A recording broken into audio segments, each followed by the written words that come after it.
Do that. Hi, welcome YouTube. It's Feedback Friday. Yay. Okay. So let's save this. Let's go ahead and save the next one. And I like the, let me see the back. What is that? Jackson Westland, thanks for the gifted tier 1. Appreciate it. Thank you. And then we'll save this one too. Okay. All right. So let me double check, make sure there's nothing weird in the gallery. All right. We're good.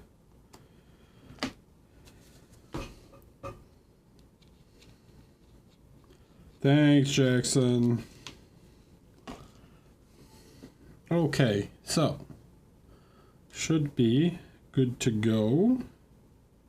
So this is the first one we got. Let's switch to the screen where you guys can see it, huh? How about that?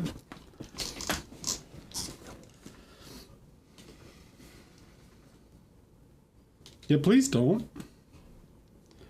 Okay. So in general, I think like, yeah, this is like, it's got some good definition and stuff. The skin tone's not bad. Some of the, like, you didn't overly define some of the musculature, which is nice.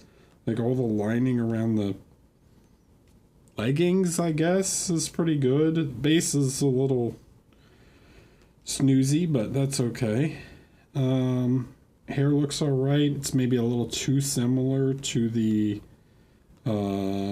leggings. I would consider possibly like altering that slightly. Like, yeah, let's go ahead and do that. Color. All right, so you got it like really yellow here, but blonde tends to be like slightly more brownish. So I would consider maybe something just like a little different. So it's like something in between the skin and, or not the skin, the leggings and the wrap things. Other than that, I think you could maybe separate here the leather. So I think we could go a little bit darker. So right now it's like very pale. In order to push the value separation a little bit, I think you could actually go just like don't go quite so bright on the lights, like let it be kind of a darker leathery kind of tone. This is going to help create more separation here between these. Okay. But a lot of people have a tendency to like over highlight some of this stuff, and it's like just let this be different, right? So you should be able to see just between like that and that, right? Like this is more clear, okay? Next thing before we get to the NMM, but the on the skin, I think you could push just a little bit more color into the skin. We could go like slightly darker in some spots.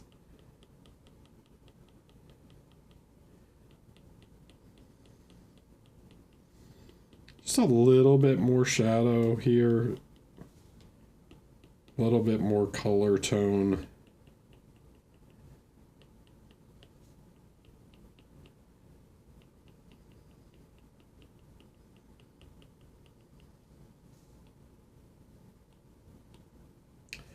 Just something along these lines, like, yeah, you seem to have a bit of tendency to like really want to push the lights a lot, which is fine. But you should be able to see now, like between the, what I did, we'll call it the bikini part of it, right? And like the wrappings on the feet, just how different the, like this, you know, helps create more separation between the two, okay? Right, so yeah, don't be afraid to do that.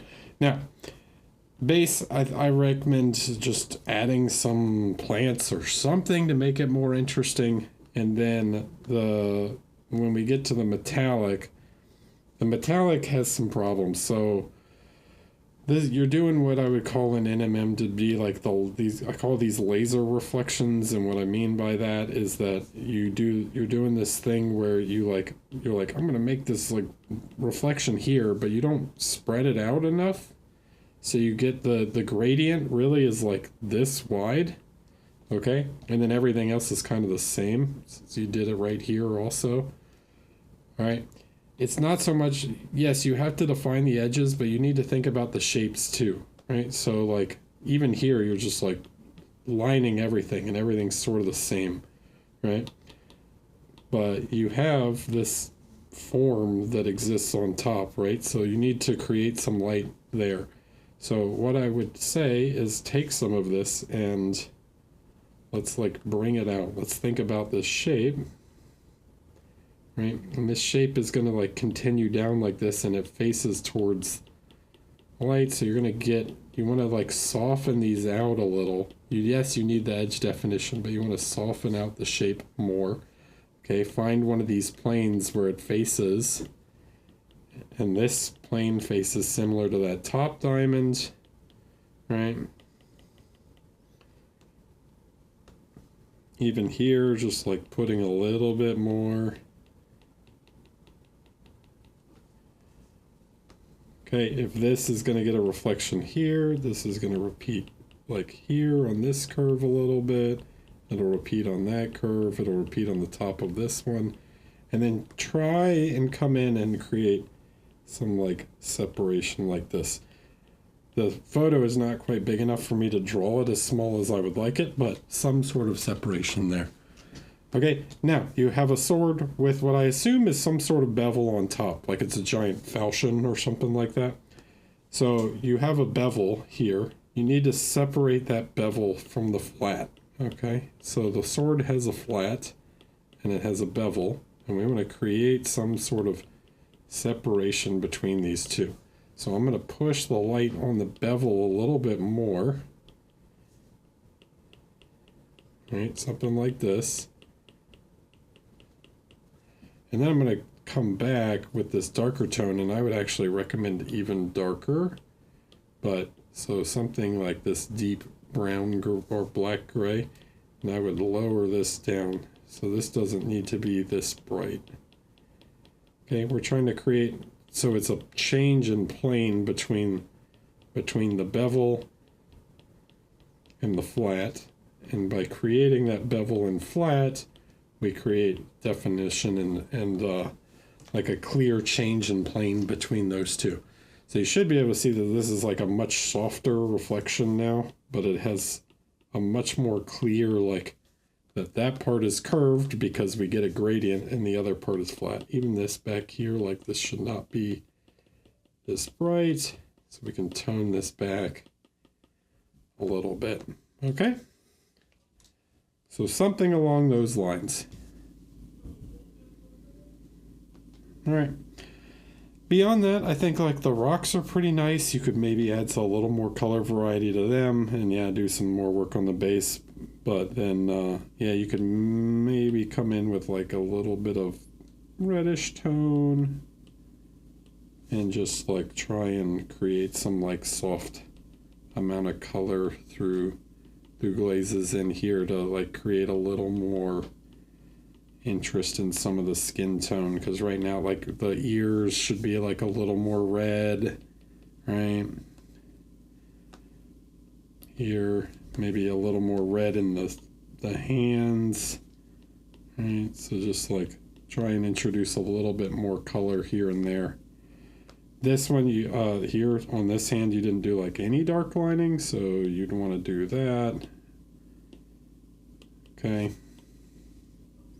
So like, I can't really see the fingers here very well, but there should be something like that to create separation between those fingers.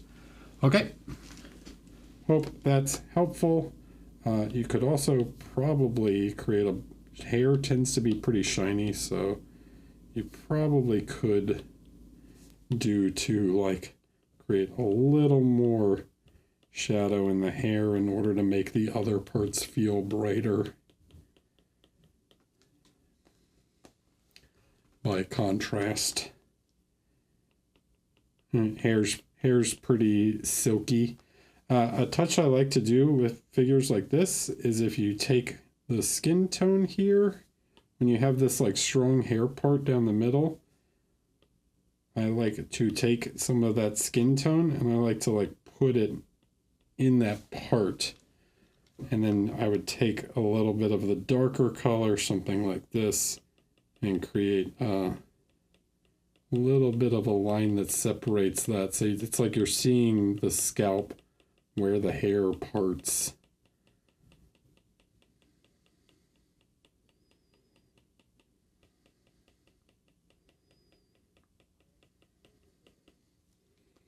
Yeah, something like that. It's a little more natural. Okay.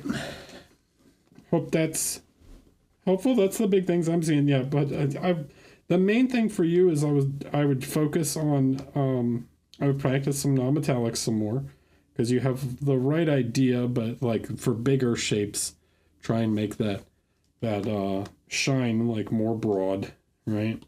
And then the other thing I would do is try and not do the same amount of highlighting on everything, okay? Even this, I could like push this just a little bit further and kind of define this bevel a little bit more. Really make it shine, yeah? Okay, cool, good. Hope that's helpful. Who was next? Oh, we're jumping around. More people adding them. Dom's adding figures. Those last minute submissions. All right. Papa Singe. This is my first Golden Demon entry. I want to push it, so I need your feedback. He needs it. All right. Well, glad you're doing some Golden Demon. Okay. So let's look at this. We're going to test the chat a little bit. All right. What do you guys think right now? Okay. What's the first thing that stands out to you on this model? It has a pretty cool, like nice, slightly warm yellowish ambience, but it's pretty hard to see individual elements. All right, like some individual elements. Yeah, I don't know if it's the pictures washed out or the figures washed out. I think it's this, because we have another. I think it's the paint job, because we have another picture from the back where it's not that washed out, right? So I think he is doing this more yellowish sort of tone, which I honestly think from the back here, it works a little better. Let me double check just to make sure. No, he's definitely doing like a more yellowish thing from the front. Okay. And then he's like changing to a more cool. All right. So for me, the biggest thing I'm seeing at the moment is, yeah, everything is just like too yellow and kind of flat from the front. So you're trying to like really push everything at the same time. But in doing so, yeah, you're losing readability because certain elements are just like getting lost together. So as you're pushing to these like bright yellowish tones, like don't lose this color here, right? Look how gray this is. Okay. This is so gray. Even over here, right? Like this is a little better, but we got room to play with these reds. All right. So what I would recommend is you need to come back with some of these like some of this color. This is the same thing we were sort of just talking about on the last figure, where it's like you're trying to highlight everything so much that you're losing the like color identity of this object, right? As you really like push and push and push to create this super high value contrast. But by doing so, this element gets lost in the surrounding areas. So just by like toning some of that back down a little, like look at this shape of this shoulder pad now, right? Like, it still has a light on it. I didn't change the maximum value. This is still the same maximum value, right here. But by reducing or restoring some of the color to it, it makes it much more readable, right? So same deal on these guys, right? This nice deep reddish. It's like this reddish purple thing he's sort of got going on. Okay. Yeah, let some of this stay, you know? Like, don't overdo it. Okay? You need that you need value separation between elements and not just on every single element. I think you did it better on the back, but let some of that color back in, right? A yellow light, just because a light's yellow doesn't mean it's going to wash out everything that's reddish, right? So get some color back in there. Even some color in here. These highlights, they're just too much on this banner, right? It's just like, why is this white, right? Or ice yellow or whatever you're using to try and make this like warm lighting effect. Like, let some color exist in these. Okay, this is completely washed out. So glaze some of this color back in.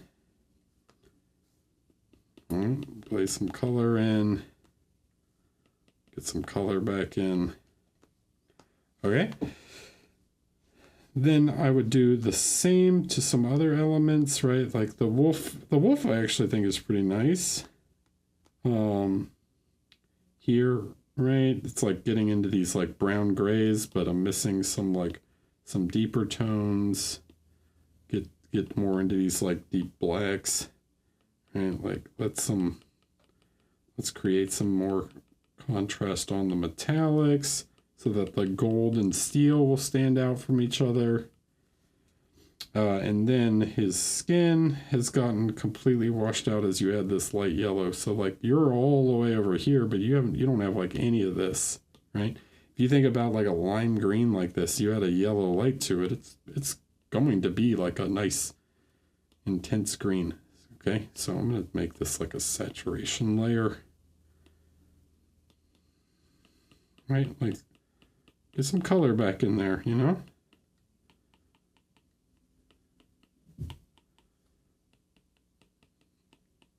This contrast of saturation is going to create further contrast between elements.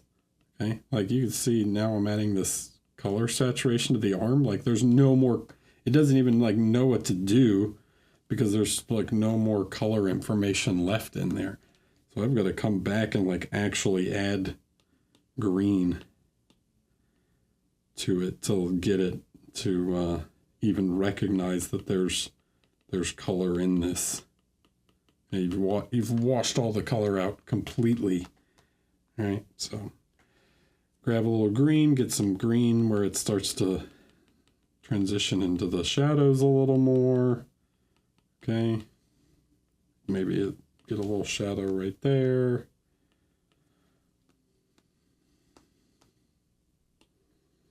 All right, so you should be like, that's just the arm, but just the difference in, it's a subtle difference in the face, but you got to think about like when you're looking at the whole thing. But this is the stuff that's going to really help, right? Like this is what's going to separate it from being just like noise, right? To like being more obvious what's what. As far as like the metallics and stuff go in your rendering, it seems quite nice. I think it would need like slightly higher resolution photos to really see like all your detail and blending, which can have a lot to do with Golden Demon, but I think it looks pretty good. Yeah, here's another example, right? Like look how bright this is on the nose. This is pure white, but his nose is black. Okay, so you don't have to go that extreme, right? If his nose is black, right? Like you can stop slightly lower, okay? Like his lips, right? If you highlight everything the same, nothing looks brighter, okay? So be careful when you're doing this. It's so easy to like overdo it and just blow everything out, right? Okay. As far as the back,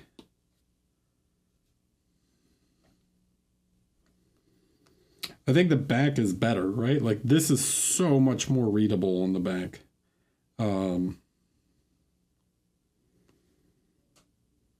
Like I can see like individual, like the leather is quite nicely defined against the fur. Rocks are pretty clear. The wolf fur, right? The green skin, the armor. Okay, so yeah, try and restore some of that. And it's like purplish, so even on the front, okay, if we come back to the front, like, yes, there is a warm light, but that warm light is not going to completely remove the color of this armor, okay? So if this is purple, like, get some purple in there, right? That purple is going to create a nice contrast to the yellow light anyways, okay? So don't lose it, you know?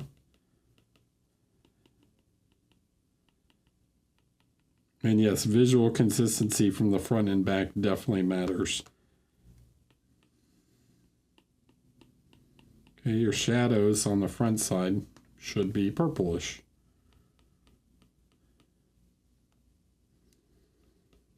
Then it loses a bit of color when it comes into the light because the yellow light is gonna be a little more clear. Okay, this is a tough one. So you've made a little bit of a mistake here. Let me see it from the side. Yeah, it's not bad, but one thing with like, this is a really micro texture thing. When you're doing, like, I'm going to exaggerate it so you can see it more. When you're doing texture like this, the fur, let me draw it in like blue, like teal, so you can see it, right? The fur should go not like you're doing it like this, like across the leg. That is not how hair grows. Hair is going to grow like down and swoop out, and it kind of like come on a dog, right? It's going to go more from the inner thigh outwards, and then it starts to like round over, and it'll swoop up a bit like at the end. Okay, so you need this hair to be growing more downwards, like down the leg. Okay, so really like look at a wolf and see like the direction the hair flows on different elements, because this like sideways thing is incorrect. This is okay, is it like, but what it would do is it would come down the arm like this, and then as it gets to the elbow, it starts to like flick up that way, right?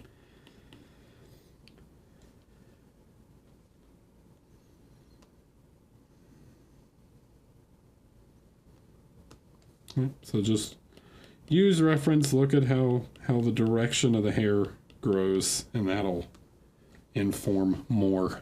Okay? Cool.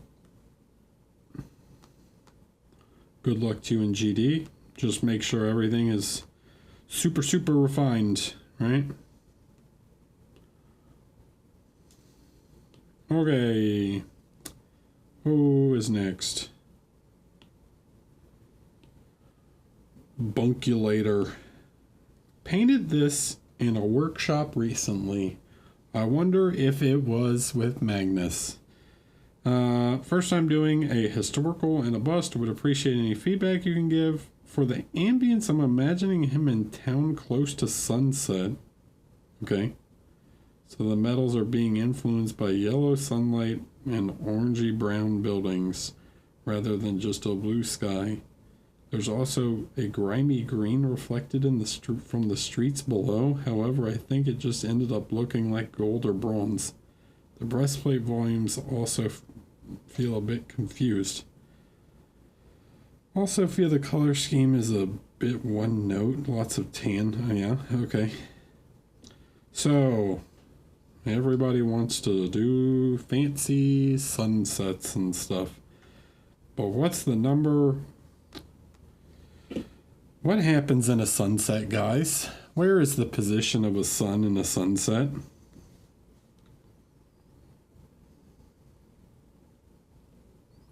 Anybody?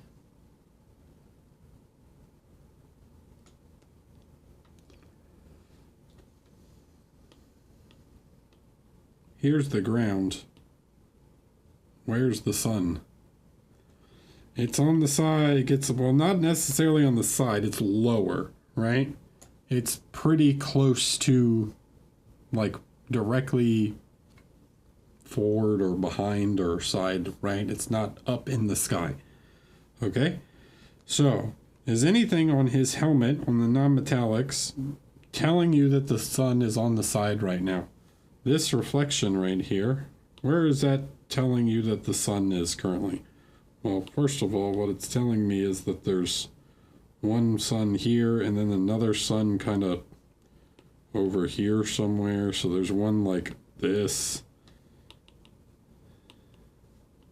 Right, there's one like this and one that's sort of like that.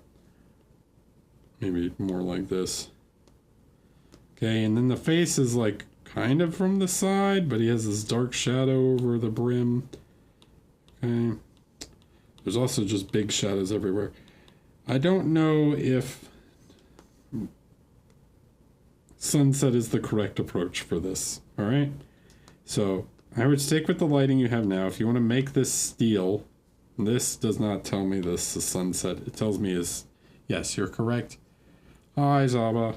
It tells me that the sun is more like right now, based on the reflection of his breastplate and the reflection of his helmet, that the sun is more this direction, okay, which is not sunset position. Also, none of the colors of the clothes tell me that this is sunset. The like tone of the wood. You need so much orange in your painting, and we're gonna get to someone who's trying to do that later, right? You have so much orange that like it dominates the colors, right? Okay, now all that said, what can we do? All right, so look at this helmet. Look at the helmet. All right, this helmet. Oh, what are you doing? Okay, this helmet is half of a sphere. This thing being a separate piece does not really change the fact that this whole thing is half a sphere. Okay, so if we're going to put a light here, one, it needs to be more dominant because you've got these little secondary lights that are almost the same in value. Sure, this one is a little bit brighter, but it ain't by much, right? So pick one is your main, okay? So what we want to do is we want to bring this bigger, right? And we want to make it either, or we want to make it larger, right? This will dominate the more of the helmet. What is reflecting black on the top of his head, right? What is above him that would reflect black? Okay, not much of anything, okay? So all of these reflections here, you're trying to put too much contrast into every little area, okay? All this black, when you're doing non-metallic, it's more about creating contrast over the entire surface, okay? Not on everything, okay? So bigger and then more light, right? More light. Now, if you're going to do a reflection right here, okay, if there's a reflection here, these two should touch each other, okay? The reflection should cross between the two shapes because they are not really different shapes. They're two layered plates that are almost identical, right? So we're going to make this sort of spherical, and then yes, this might be slightly less spherical, but you should have a more spherical reflection on top. Okay, and then we're going to push it more. And then you get the sun in here, right? And then that sun should sort of show up here.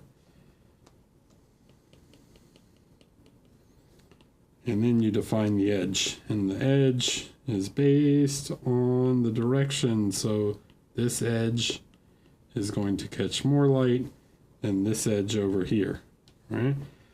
But this is also an edge, okay, where this bends over. There's another edge right here. This right here, where I'm drawing back and forth, is going to reflect the sun too. And then the brim of the cap is also going to catch light right there. Okay? So you need to think about just like every plate. It's about consistency more than anything else when painting an MM. The reflection placement needs to be consistent across. He did say a city, but yeah, it's too like noisy at the moment. All right, like yeah, you could come back and add buildings. And you could try and create like the simulation, but this is not like super polished, so you could create some noise and stuff, but they're not skyscrapers, right?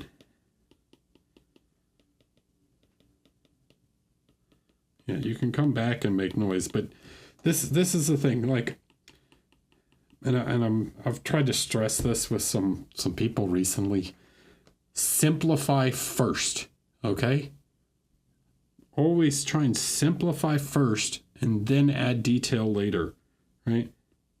I need to know what the overall shape is, and then you can start to inform me like of details after. Okay? Imagine this ridge wasn't here. These two values on both sides of the helmet should basically be the same. That white, like this white secondary doesn't really make any sense. Unless there's some buildings over here, at which point, yes, maybe they'd be slightly lighter, but they'd be nowhere close to, but they would also go up like this, right? They would be nowhere close to the light of the individual, like the actual helmet, okay? So simplify the shapes, all right? Here, what is all this black, okay? Why is there like 1, 2, 3, 4, 5, like there's so many little like speckles of light? You gotta simplify again, okay? Simplify, please. Right? His chest, right, is facing upwards. Basically all of his chest plate would essentially be this lighter value, and then his chest plate would extend all the way down here. But there's a belt in the way, so like there should probably even be a little slight amount of light here, and then as it gets closer to the horizon, right? And then we switch. This is also part of the breastplate, but this is also not reflecting the same. Okay. So it looks like 3 individual pieces of a breastplate. If we turn it off, right, we've got hold on. Right, we've got 1, 2, 3 pieces of the breastplate, and none of them like feel cohesive, like they're the same thing, right? There's this one's got this line running up it. This one's got this weird like sort of speckled light here, and then the shoulder, there's another reflection over here. So yeah, try and think about painting it like without the stuff on top. You have to imagine this form, okay, without the things laying on top of it, you know? So without the belts, like what would this reflection do if the belt wasn't there? Okay, it would probably continue over here a little bit. All right.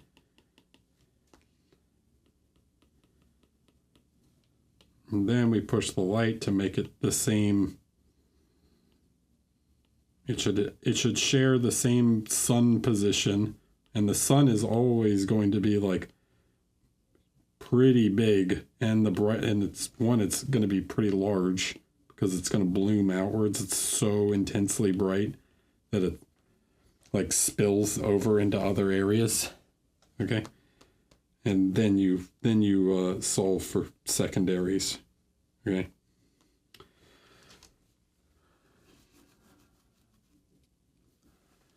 Hi everyone. So that's one thing.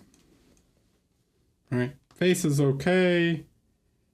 Yeah, it's maybe a little dark. I'm like missing some shape. Like this, when I talk about simplifying, right? Like think about the individual forms of the face. Like this side of his face is in light. It's going to have generally less shadow than the other side of his face.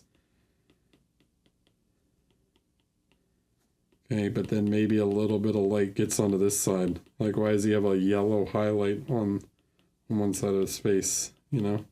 Even this here is going to be in light a little bit. This side, like the side of his nose, is not going to be that dark. All right. Then you can come back and add highlights for further definition. Okay.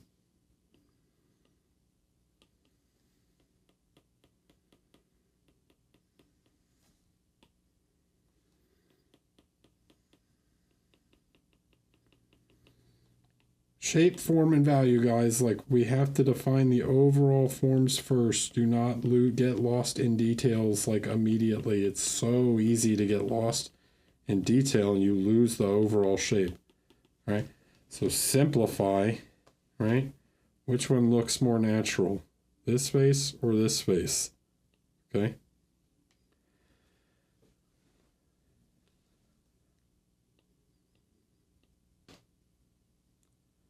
One does not have more contrast than the other. They have the same contrast. It's how much area of light and shadow I create as opposed to like how much overall light there is, right? I have no sense on the shoulder, on the sleeve of the shape of his arm. You have painted every little tiny fold and stuff, but I have no general sense of the shape of his arm. Okay?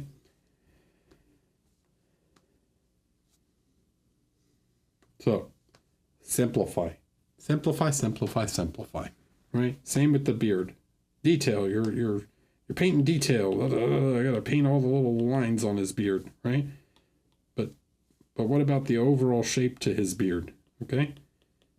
Need some shape, right?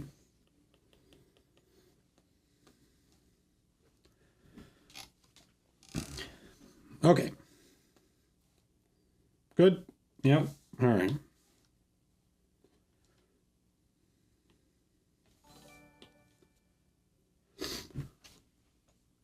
Jolene Daniel, thanks for the tier 1 6 months in advance. Appreciate it.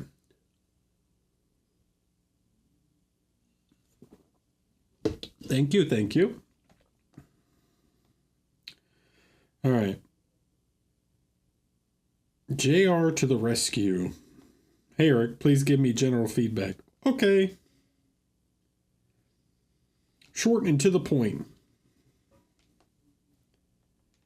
Well, I gotta give feedback on another one of these things. All right. To this from Richard. General feedback. Color scheme is pretty nice. I think you're trying to paint a little too... I don't know who makes this sculpt, but it's... The hair and face do not seem like the best. The hair is particularly weird. Where do you guys get these?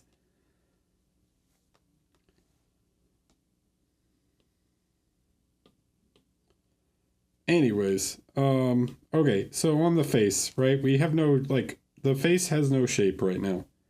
It's like, she's got a big... I don't want to know, to be honest. I really don't. Yeah, so the face is, like, sort of just all smooth at the moment. There's not, like, yeah, you're painting smooth, but, again, I would like some shape, right? Like, she has lower eyelids.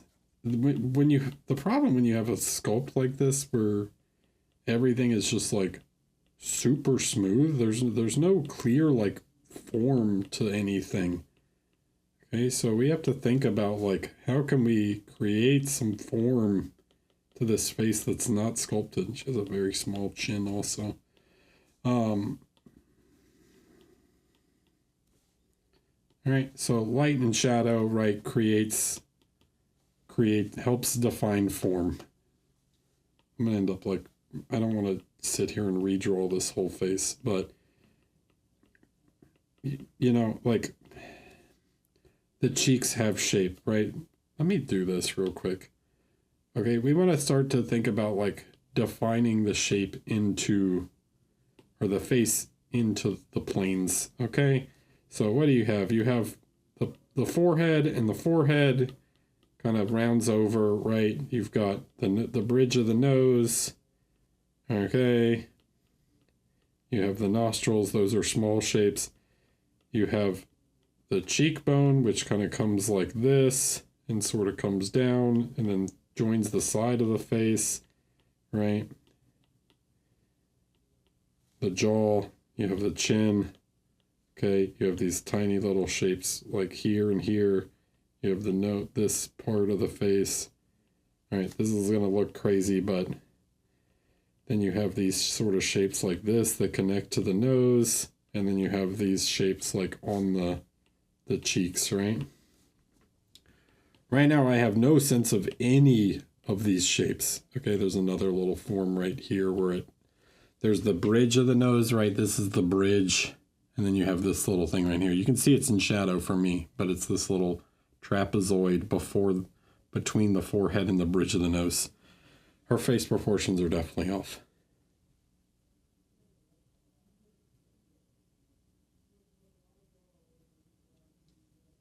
It's free monthly mini at my local Warhammer store tomorrow? Like actual Warhammer store is giving this away? That seems weird.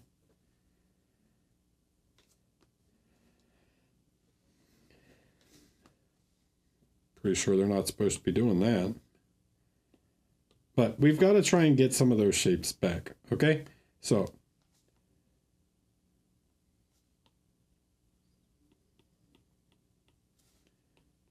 right, this is all going to be quite rough. Her eyebrows are like also way too pointy and high. Okay, she has no shadow under her nose. Let me tell you where the darkest part of the face is. Typically from this lighting position, it's this shape right here. It's this shape right here. It's under the nose. Sometimes you get a little bit here depending on how puffy the cheeks are or the lips are, right? And then under the jaw, right? The neck.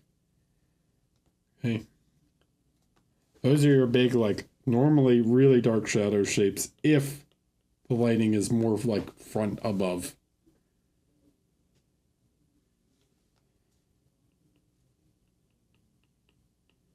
All right, so then once we do that, we have to take something in between and start to like blend these out into the rest of the face, soften these things.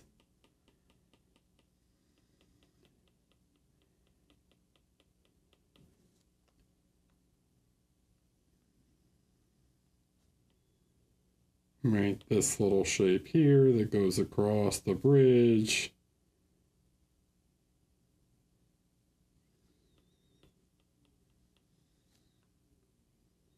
And a bit more light.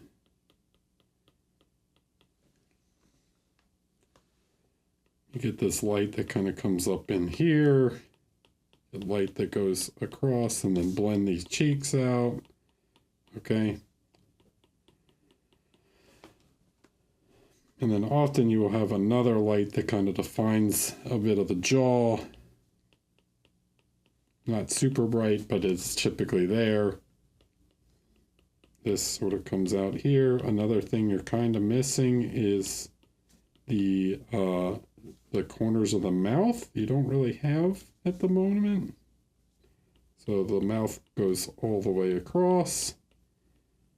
Typically you get some kind of thing in the corner to sort of define the mouth shape. All right. So this is like really exaggerated at the moment, but I'm trying to get a point across that's like the shape of the face that you had beforehand really just had nothing to show like the actual overall form and structure of the face, right? It was just like smooth, okay? And smooth does not necessarily mean good. It just means smooth, right?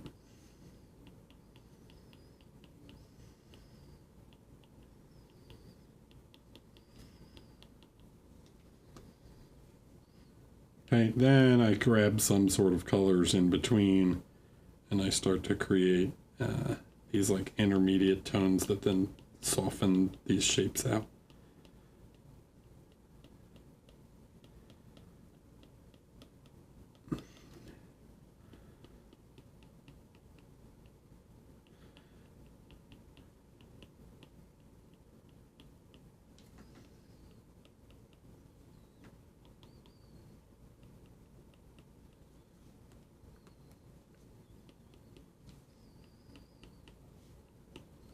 Even here, you would probably have like a bit more light on this sort of section as you come across the brow like this. Okay, so even though this is a bit exaggerated, you should be able to see like this face has no form shape, this face has shape to it. Okay. It's a rough sketch in the time that I have. The hair also is a bit, it's just, sorry, the hair's, like the sculpt of the hair is just not good. Looks like tails or something. It's like Super Saiyan hair. It's just too spiky and weird. Non-metallics are pretty good. It's a little weird. You've got a reflection kind of here. This is this consistency thing, like bring the main reflection forward a little bit because that's where the light, your lighting is. Okay, if the main reflection is here, you can actually see on the slightly shiny paint that the reflection is a little more forward. All right, and then push the lights and make sure you're consistent across both. So it's like if it's here, it's sort of here and more centered, right? That light's pretty good, but the light on the chest could be a little bit higher. Okay.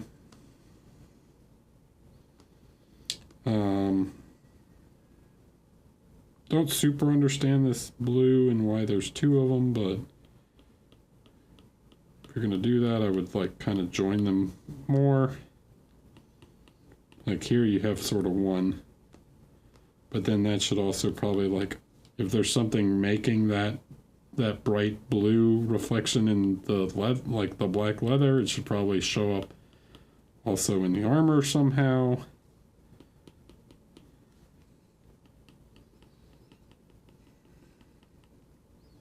Or you put like this green instead. Okay.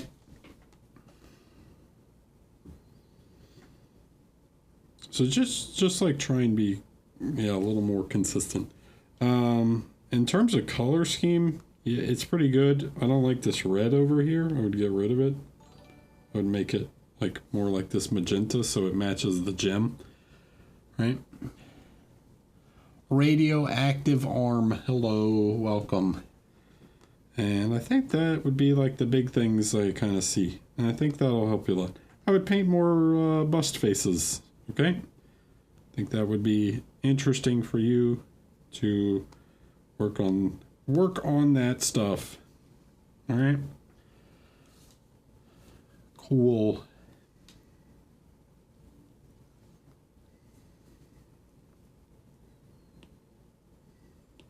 Richard, this is very much work in progress, but I'm continuing to push this and bring it to Nova.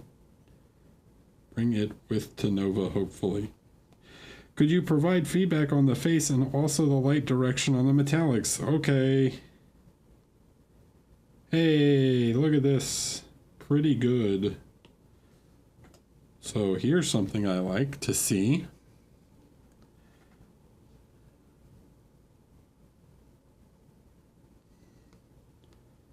remember just literally one figure ago we were talking about like the light should ignore the belt, right? It's like the reflection is one plate that goes through. Good job. This makes sense. However, this is inconsistent. This is too far on the side of his head based on where the one on his chest is. Because if I wanted to make this chest a full sphere, right, like the helmet, how big would this chest have to be? Probably like this.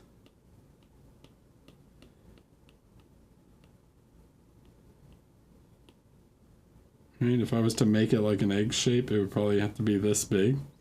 So here it's like top right, and here it's too far onto the right. Okay, so it really should be more like here. All right, so that's slightly off.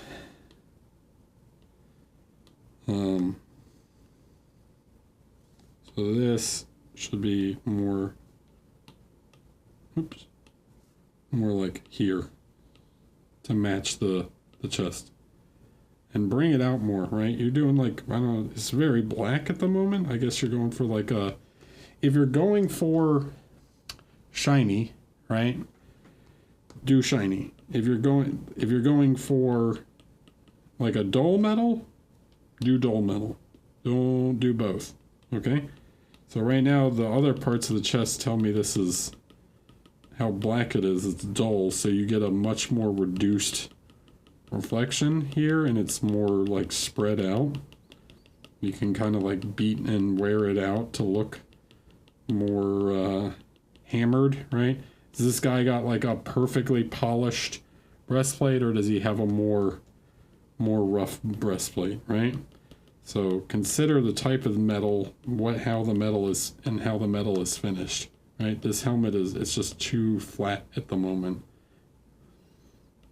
Okay, so it should be much more diffused, right?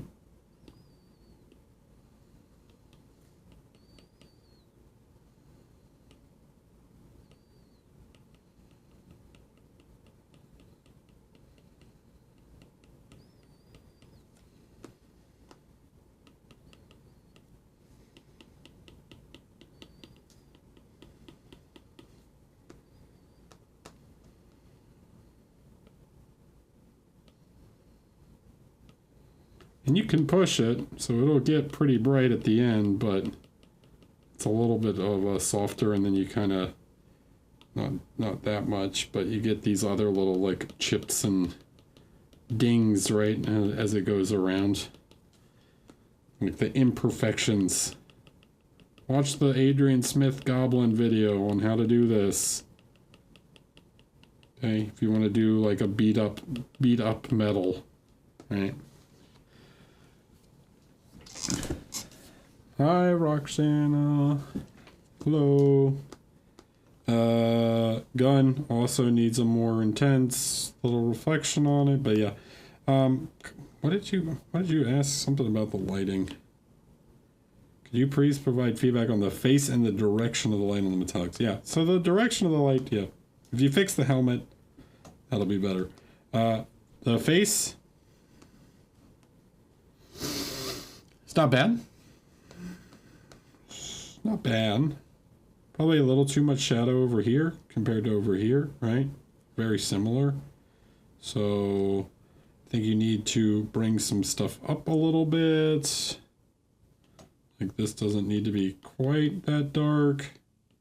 This could also, if the light is coming in from the right, probably some of this would be just a little bit lighter. All right. And then if he's got pretty dark eye bags, you could probably darken some of this down just a touch. I would get fancy and do this, but that's me.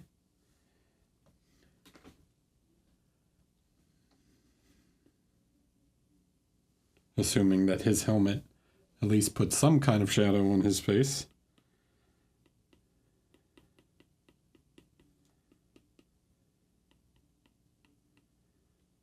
All right. So something like that, right? And then he's got quite a scowl on him, so it would maybe emphasize that a little bit more. He needs eyebrows. Okay, and then you can start working in the highlights. Okay, and the highlights is what's gonna really start to define some of these forms. Like, so he's gonna have one on his nose. He'll probably have one like here. He'll have one that kind of comes up into this section of his eye a little more, and then this creates this sort of shape that goes across this. So there's this sort of line right here. I'm exaggerating it, but there's this little line like that. Okay. Remember when I drew the shape on the other nose like this? So that's what we're sort of defining here. Okay, a little bit on his cheek. If you want to make the bridge of his nose look like it sticks out more, you can do a little light like that. And I like to put, so on the nasal labial fold, I like to get this highlight sort of in here, and then I will take some shadow color like this, and I'm going to bring that slightly higher because it's a shape that goes, right? If I go like this, comes up, I'm smiling, so it's going to exaggerate it way more, right? And the light is like directly overhead, so it emphasizes it even more, but it comes up over the nostril, okay? So this is a good time to take some of this like reddish tone, maybe not quite that red, maybe this sort of red-brown kind of thing. A little lighter. Okay, and you create this like soft shape here. So it's this like, it's a triangle like this. Okay, but it's rounded on top. All right, so you soften it on top a little bit.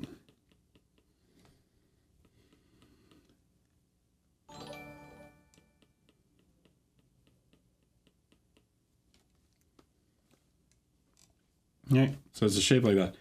And, you know, the more either angry or whatever, it becomes more dominant as it comes down. And you put a little light, you put a little bounce light on his nose. It's a little bounce light, okay? It's not a huge one. All right.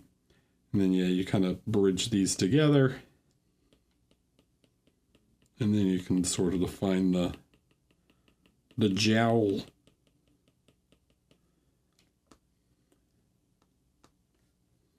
You might get a little light like here on that eyelid or something. Hi, Next Level Painting. Hello. Thanks for the raid. Welcome in, everyone. Hi, I'm Eric. Here, we'll switch cameras. Hi, I'm Eric.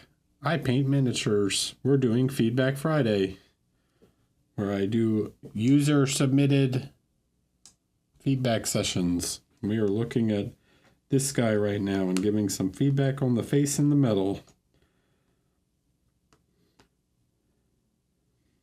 Richard, another thing, don't create the dark line in the beard, all right? Bad. Take some of the skin tone and paint it over the beard a little bit. All right, so you like you paint some into the beard, and then you take the light of the beard, okay, whatever that's going to be, and you paint the lines of the highlight of the beard that connect into the beard, and that creates the like soft transition to the beard. Okay, so you don't have this like dark shadow that like connects to the beard. It's not there. Cragslog, aren't you like the last one?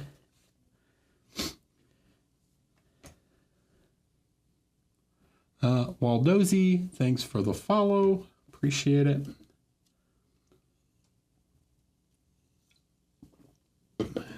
Okay. Good. Yes. Hope so. Next. Steve Trottier, I don't know. Hi, Eric. I've been painting for 3 months now.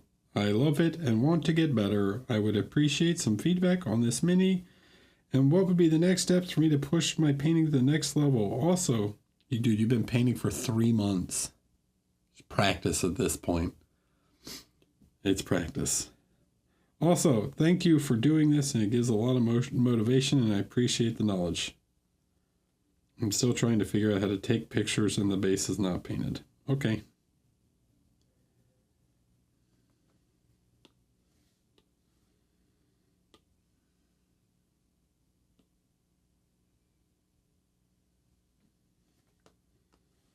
It's pretty good.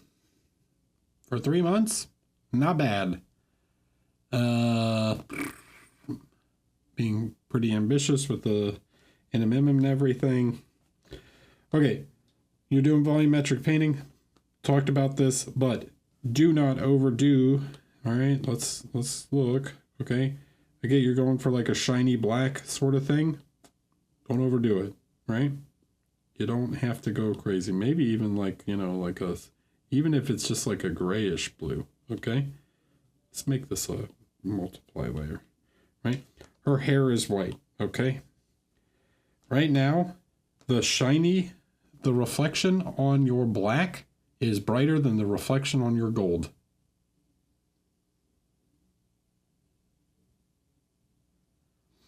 Sounds exciting, Radioactive Orb. Glad to hear you're jumping in. Okay, so let's just, you know, let's tone it back just a touch. We're just gonna tone it back a little bit, right? And it's still gonna look shiny. Okay, we don't, right? That still looks black. Okay, and it still looks glossy, but we don't need it to be like in your face, like extreme shine. Okay, so let it you know, it's a dark material, let it be dark, right? Like your rivets and your edge highlights, they're too much. Okay, even here, there's a little, it's just a touch too much, right? Doesn't need to be quite that bright, because right now I can't tell the difference between some of the black elements and what you want silver. Okay, so right, I would assume that this thing is supposed to be silver. This is supposed to be painted black, right? So we need to create some difference in information that informs these, right? So if it's black, let it be a little darker, right? This is probably too much, right? She's not wearing latex, right? With a light right next to her. As much as some of you creeps would like that, huh?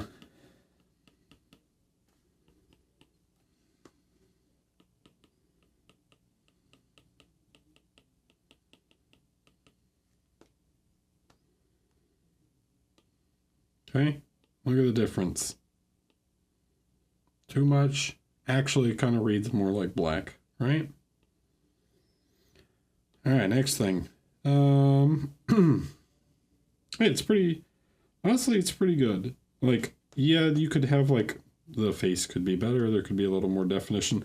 Metallic seems to be the thing you're struggling with right now. Like there's none of these like really make too much sense in shape. You have like the edge highlight kind of all over the place. Like I would expect one side to be brighter than the other, right? Like if it's gonna catch light on this edge, right, then this thing should probably catch light, and then down here would probably catch a little more. One half of these would be a little brighter, but then you sort of switch to this side on these.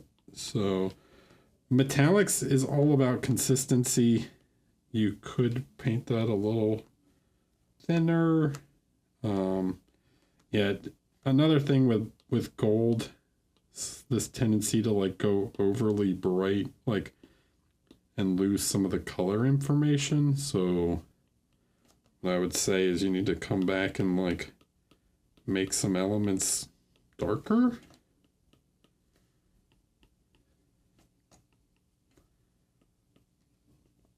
All right, we want that high contrasty look, okay?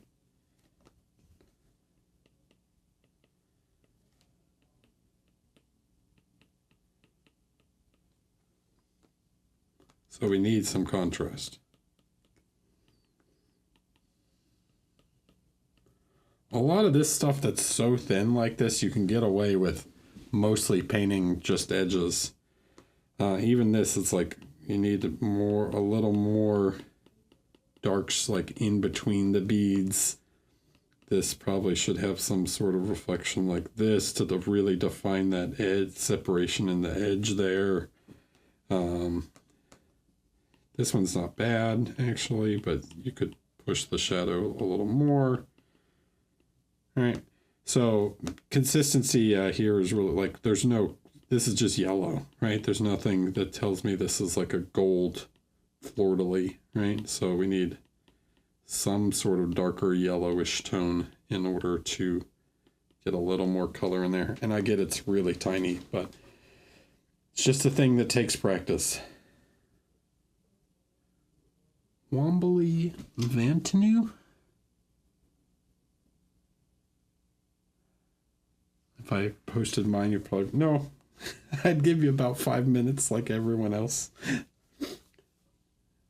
Minji 007, hello, welcome.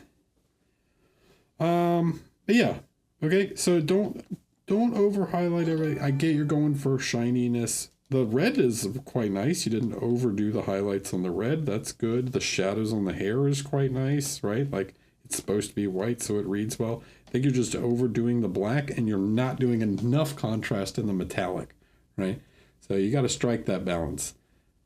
Okay. Other than that, yeah, man, keep going the way you're going. Like it's just practice at this point. You'll brush control and stuff, like light placement and things are pretty good. Maybe you're following a reference on this. I don't know. But nice job. A tiny gnome.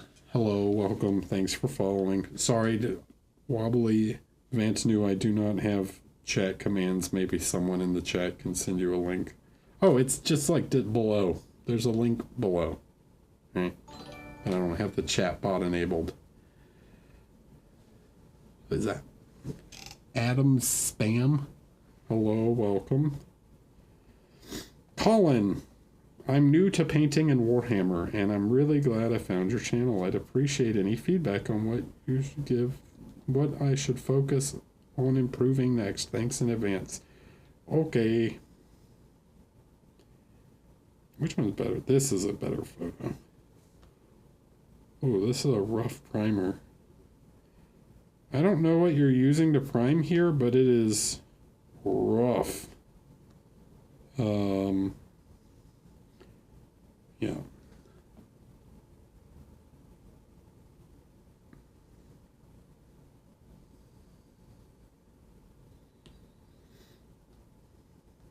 All right, let's see.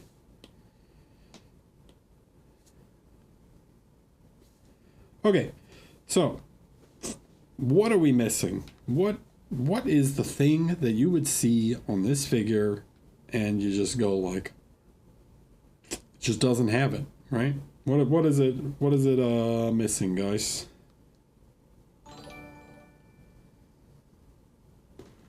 Inferno, thanks for the tier 1 5 months. Appreciate it. It's already been that long. Crazy. Hey, come on guys, chat, help me out. Wobbly Vantanu. Contrast to light values. I think there's one pretty distinct thing. Yeah, shadows. Yeah, I would go with like one thing in particular about the shadows. Can you see the shape of this skull? What? See, this got a skull on it. Yeah. Can you see the shape of the skull now?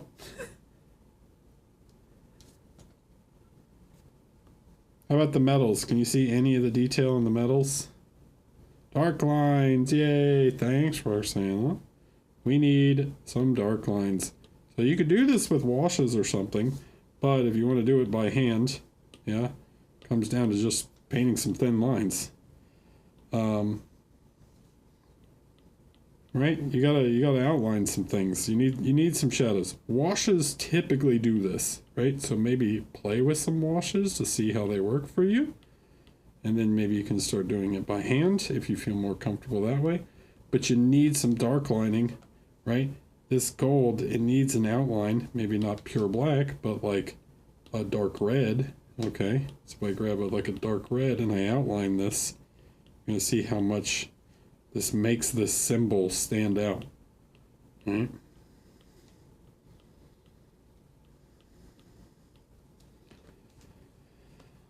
It's already making the symbol stand out more. Now what do I need? I need like a dark brown kind of color, something along these lines, so I can paint like the dark brown line here and create some separation between the gold trim and the symbol in the middle.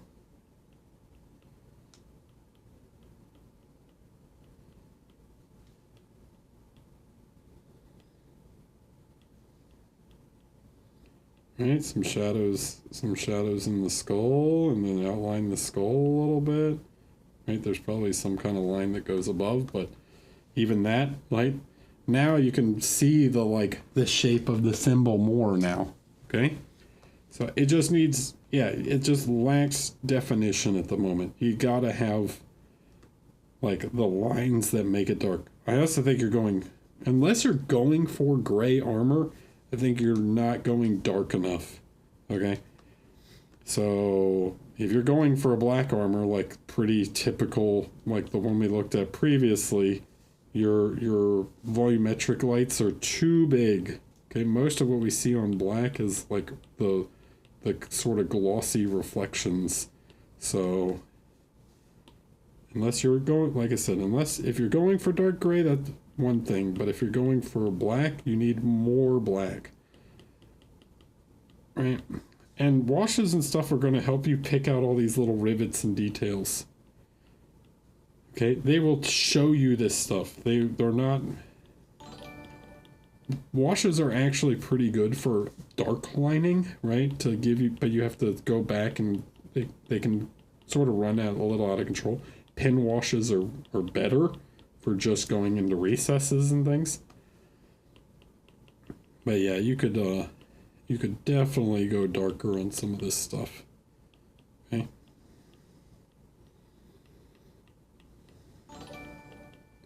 So many messages. Who are all these messages? Unhinged Feral and Roger?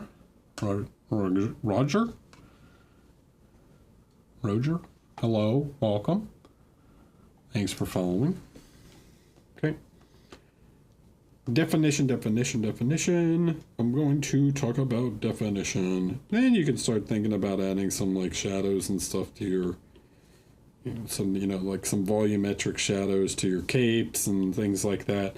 But the big thing that's going to really like make it more clear is just the outlining stage, right? So you need to like create some outlines on this stuff.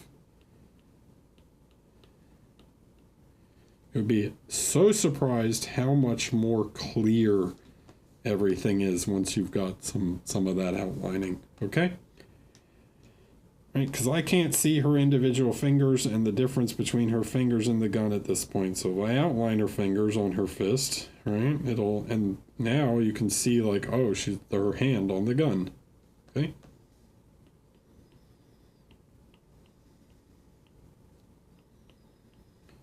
Hitting all this stuff with a wash, some sort of dark brownish wash is going to make all these elements stand out more.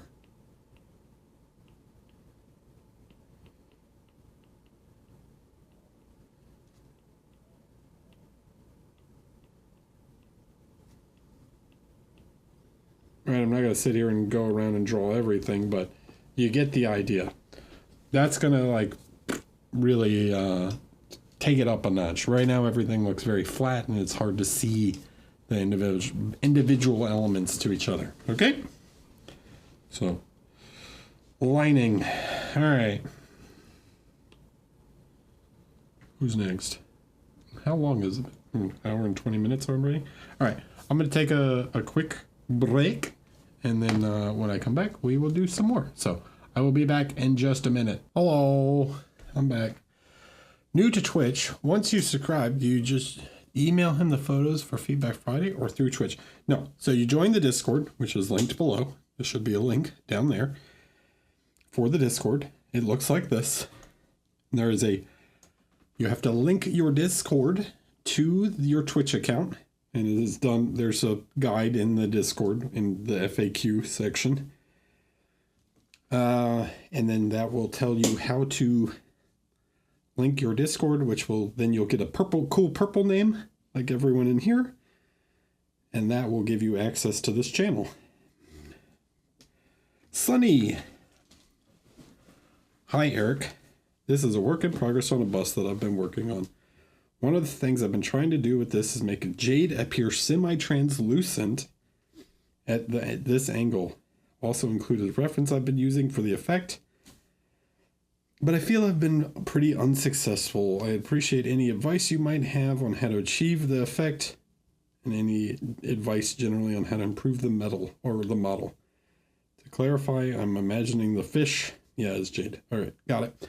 Okay, so let's look at the Jade, right? What do we see? So what this effect is called, and it happens on skin and some other elements too, is subsurface scattering. But I also want you to see on a polished surface how so you can see where it gets thin, that the light is coming through and it gets lighter, right? So you have more of this grayish, light green sort of jade color towards the edges, right? Where it's thinner and the light can pass through. Okay. And then you have a more intense saturated green. See how intense saturated green that is? In the middle. And then where it gets really thick and it's towards the bottom where there's shadows, you get this even more intense green. All right. But then on top, so you have two things happening. You have the light that's going into the gemstone, and it's becoming very saturated and green, right? Where you're getting more light passing through the edge. It's a little more desaturated. And then you have on top these very white lines, right? See these white spots? These are the reflections on the polished surface. Okay? So the surface reflects these very skinny lights, right? So you can see this little fin hanging off here has this more light passing through it in the middle sections. Right, look at this shape like this. You get all these little reflections, right? So light passes through, okay? It enters, becomes green, comes back out, right? And then you have the actual reflection on the surface of the polished material, okay? Now, let's go to yours. And we will save it.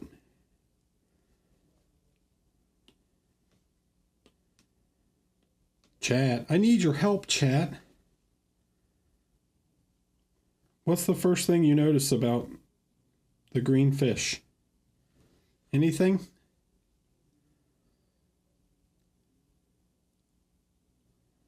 What's the first thing you notice about the jade? It's very gray, yeah?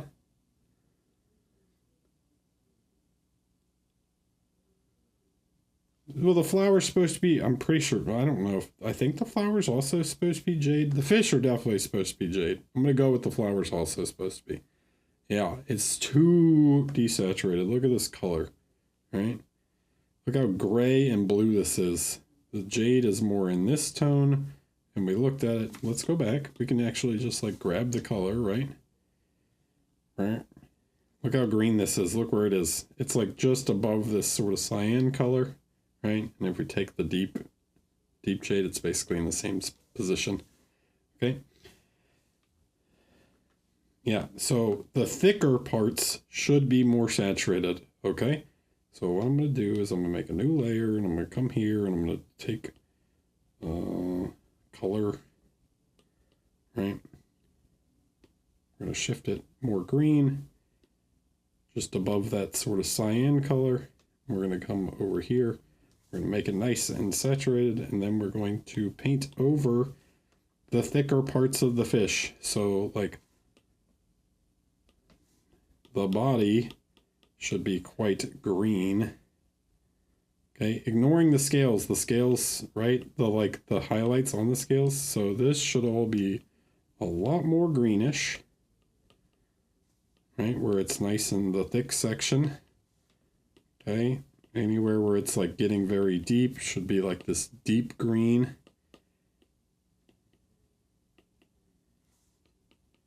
I'm just going to do this fish.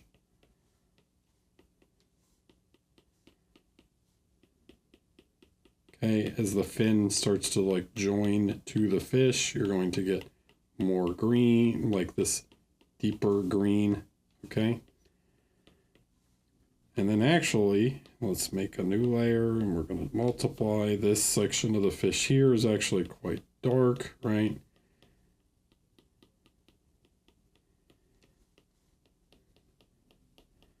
Right, you're like edge highlighting the whole thing. Okay, we need to consider more like the thickness of the material, right? As it starts to like enter the material and then pass through. So here we can lighten this up a little more saturated green, right?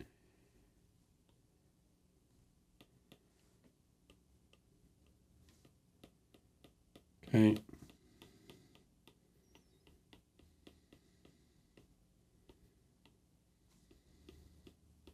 This edge reflection would not happen like all the way around like that.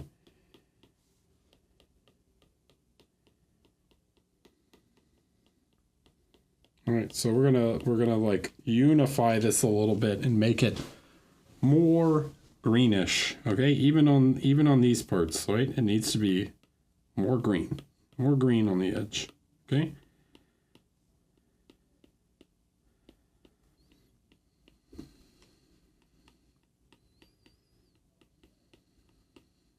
Green. It can't have enough, right?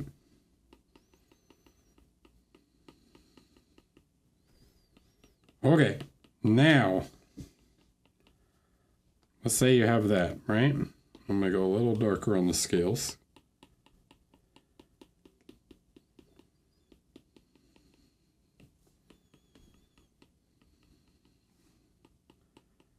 Now, what's the other thing we need? What's the other thing we saw in the reference, okay?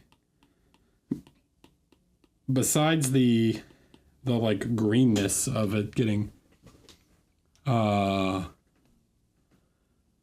besides the like where it gets thinner, it gets lighter, we've done that, okay?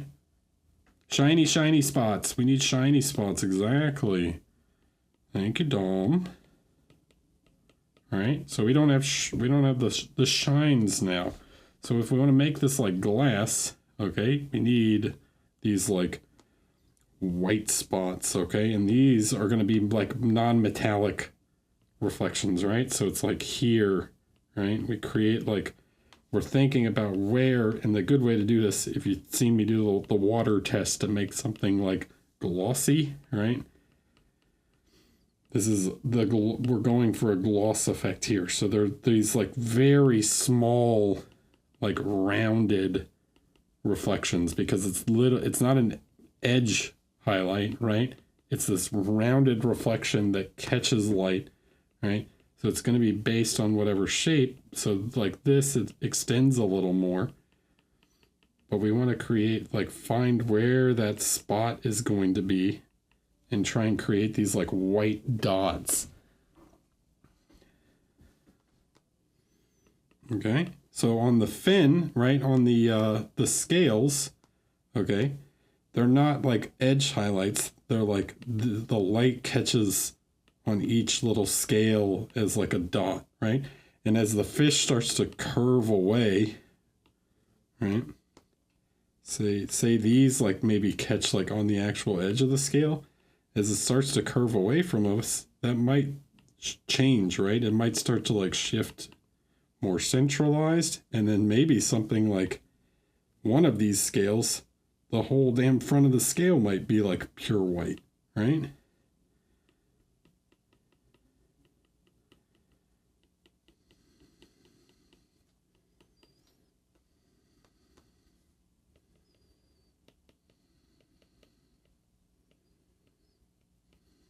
So we're looking at the angular position of each scale, and then it's like as now they're curving away, so maybe the highlight position like is actually towards the front of the scale. And then some of these might not catch a highlight position at all. All right.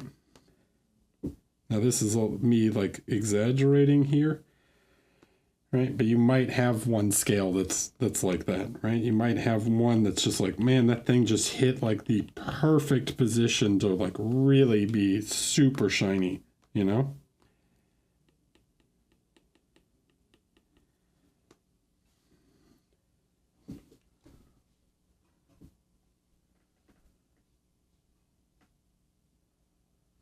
Okay.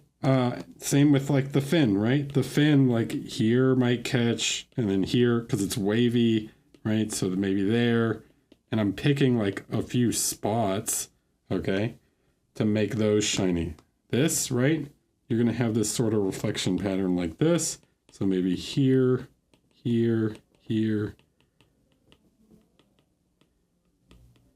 Right, so I'm not doing the whole thing. I'm trying to find where along the shape, and then I can spread it out because it's long, right? Let's go back to the reference real quick. See, it like chases these shapes. Okay, so it's like it chases the shape around the edge, but there's one spot on it that it's like extra bright, okay? Like that one happens to catch more light. Here you can see, where's another position? Right, like on the eye, you get this sort of shape like this, but then it's like this dot, this dot, this dot, this dot, this dot, right? There's like dots of this really bright, intense light, okay? So that's what we're looking to do, all right? Create those spots of bright light, and then you can soften it out a little bit.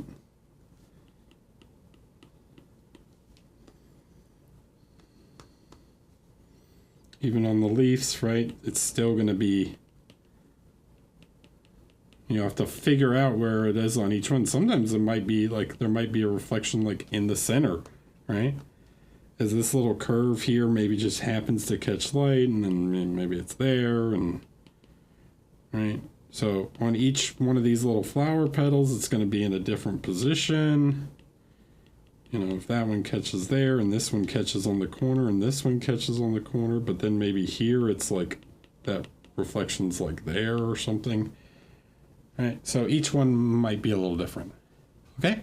So you're not painting edge highlights, you're painting reflections. Okay?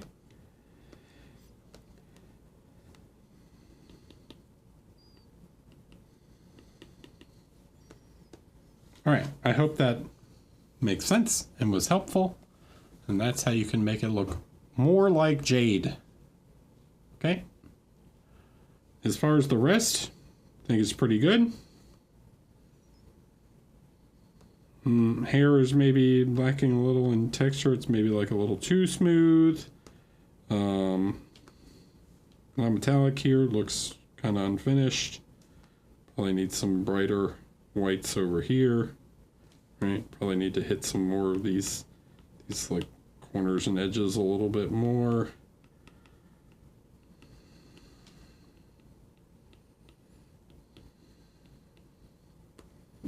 But in general, I think it's pretty strong. Okay, with the hair, I would try and more lines. Like try and make a little more lines and not try and be so perfectly smooth. I like this better up here. Right? And this collarbone reflection doesn't make any sense. This, you would probably have more of a light like towards the center of her chest. And then this would be softer. Right? Don't try and like edge highlight the collarbones. They're not razor sharp. All right.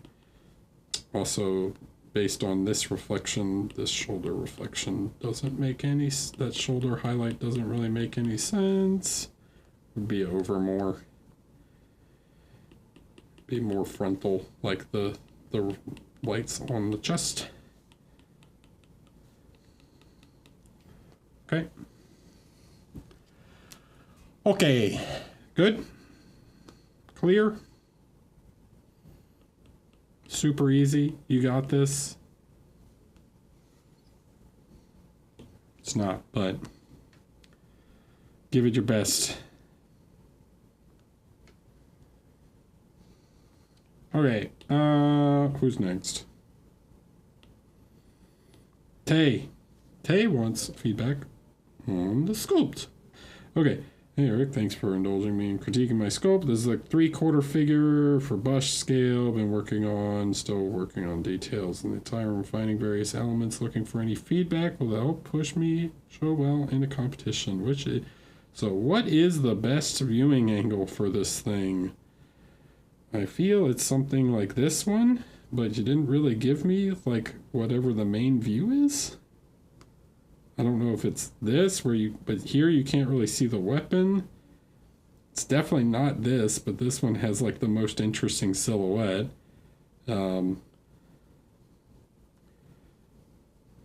This one's too off to the side. I feel like it should be sort of this one, but this one's kind of odd. I actually quite like somewhere between this one and this one, but I would consider like, okay, so she's posed like, I don't think I have anything long enough to do her pose. She's left hand, right hand like this with like a long pole, right? So she's like this, okay? I'm gonna pose. So she's like this, holding this thing, right? Over her shoulder. And she's like looking dead forward, like down this thing, okay? What might make this figure more interesting and to like open it up more is like to have the thing going over her shoulder behind her, so you get something of, yeah, something more like this, but somewhere in between these two, right? And then I would consider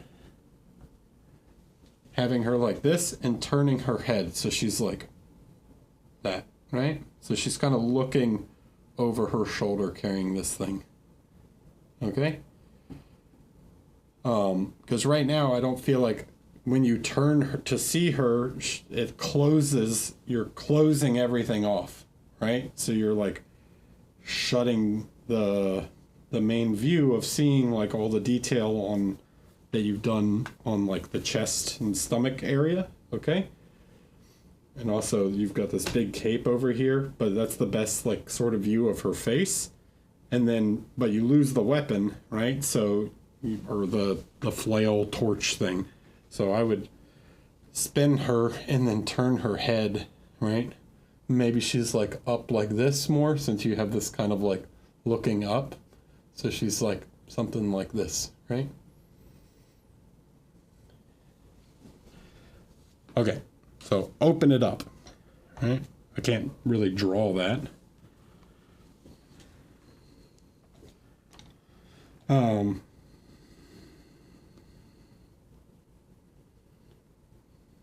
In terms of this is okay. Yeah, this all looks pretty good.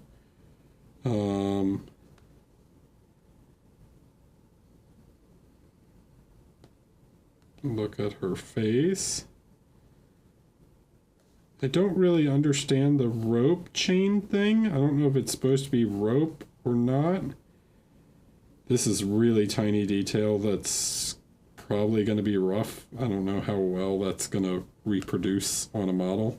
Like some of these parts are going to be super thin. Hello. So, yeah, some of those, be careful with some of that. It's really tiny. I guess she's like kind of cyberpunk, I guess.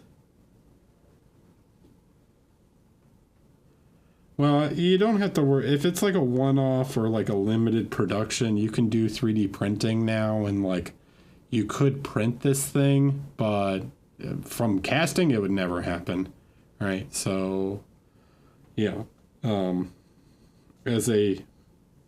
From a production standpoint, I don't even want to give feedback, but even from a 3D printing standpoint where you can do slightly more complicated shapes, like, yeah, it's going to be difficult. Okay, the biggest things I'm seeing is really your fabric, right? The fabric.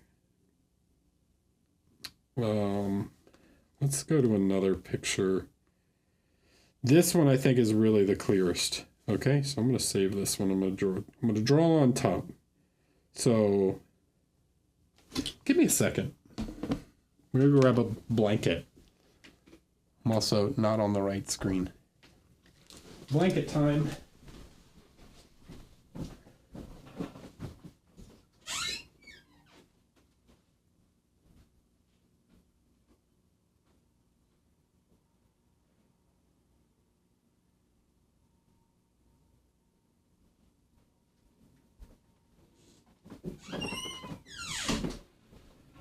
All right, can you guys see me? Hello, I have a blanket here. I'm going to put it over my shoulder. All right, so fabric. Here's a thing with fabric. Fabric has some stretch to it, right? I can really pull this and like start to actually stretch it, right? But when it's just laying, it doesn't stretch, right? And when you compress it, it doesn't shrink when it compresses. It folds in on itself. So often what you do have some stretch, but not like a muscle, right? It has compression and folds. Okay, so all this fabric here, where I'm bending my arm, it has nowhere to go but in on itself, right? So it has to bunch, right? So you're getting all these little folds on top of each other as this fabric like crunches in on itself, okay? So it can't just like disappear, right? It has to go somewhere. So as I bend, like here, it's nice and straight, right? And then as I fold, it starts to bend on itself, and you get a lot of these like triangles, right? So here it's like drooping, right? You get these sorts of draping folds, okay? But you can really kind of like, this is a drawing thing than a sculpting thing, but it applies to sculpting also. You get this like these triangle shapes as fabric stretches and compresses, okay? And here you can see all these like wavy shapes in my elbow. So let's look at the fabric that you've done. All right.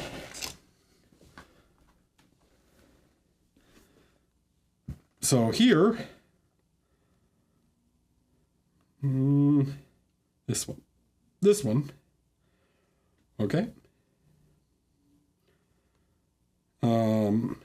We need more compression, all right?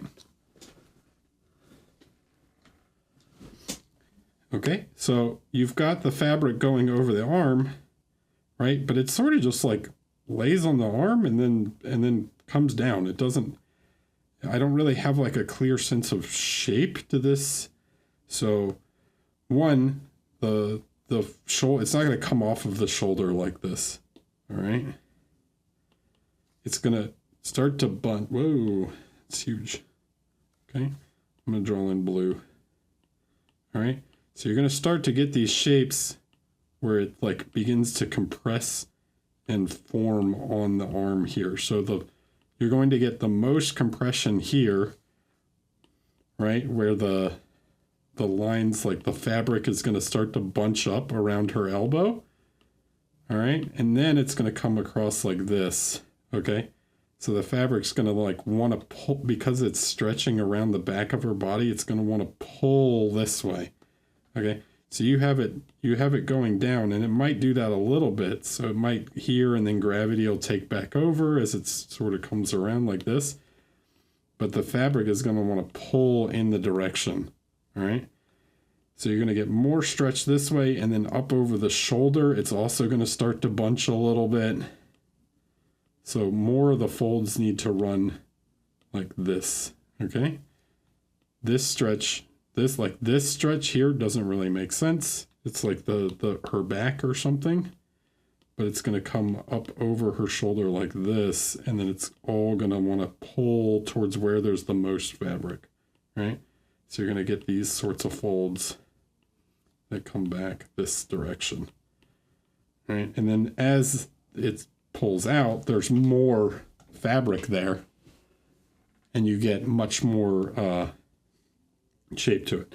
Now, the weight of fabric has a lot to do with what happens here. You get different sorts of fabrics. So heavier fabrics, you tend to get less micro folds in, right? The blanket I had, you don't tend to see a lot of like little micro folds, where like on my shirt sleeve, right? Let's look. Okay, I'm gonna go back to the camera of me. All right, look at my shirt sleeve. As I do just, okay, here it's like super stretched out, right? As I do just that, look at all these like tiny folds. Because this is like a thin cotton, or here, right? All these like little tiny wrinkles and folds, okay? Bigger fabrics don't do that. Heavier fabrics don't do that as much. So if I bring the blanket back, right, and I put it over myself, and as I begin to like crunch it up, right, it's a heavier fabric, so you don't get as much of that little micro folding as you do on a thin fabric, okay?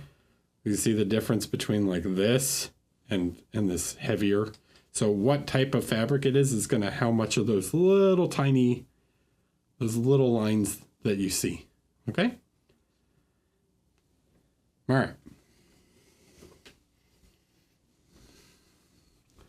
By the way, fabric might be one of the hardest things to sculpt like successfully. Right? Realistically, fabric is pretty complicated.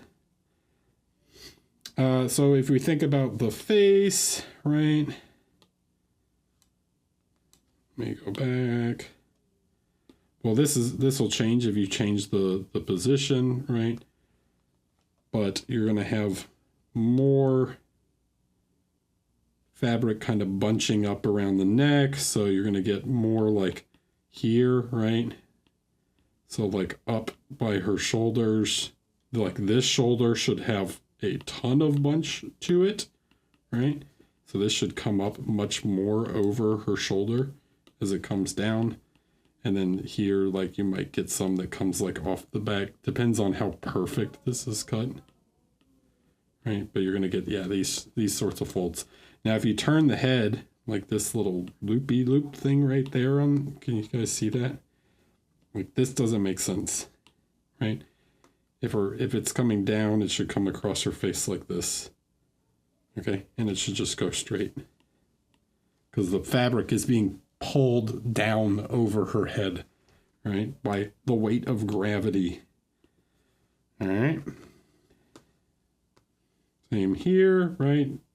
This is sort of better, but it's going to come, this sort of pulls down and then back over. So you're going to get more bunching. So if this is like loose fabric here, right? I'm going to do a line, okay? So let's take orange, right? Look how long that line is, okay? Well, if I was to draw another line of the same length, because there's the same amount of fabric here, right? It's the same length of fabric as it goes sort of here. That line has to go somewhere, so that line needs to like bunch up and fold in on itself as it stretches over this, okay? So there's going to be so much bunched fabric here, all right?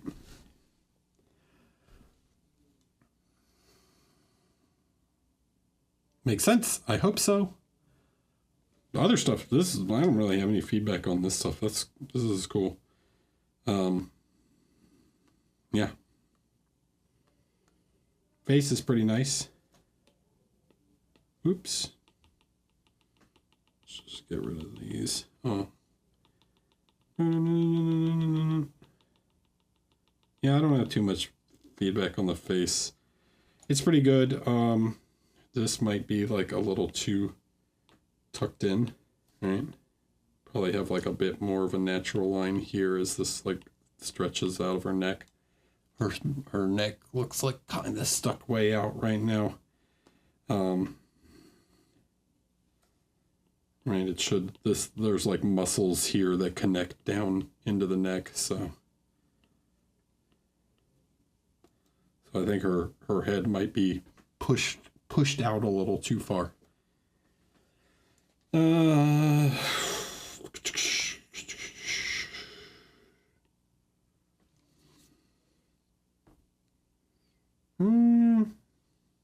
Hands might be close. Yeah, they're pretty close to right. Some of this looks like a little thick. Trying to think, that pole would be like her fingertips touch. That's not bad. It's kind of big around, but like this looks quite heavy and big around.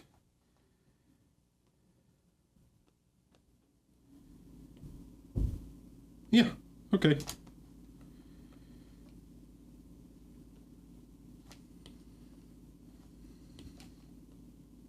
Cool. I hope that's helpful. There's some feedback for you.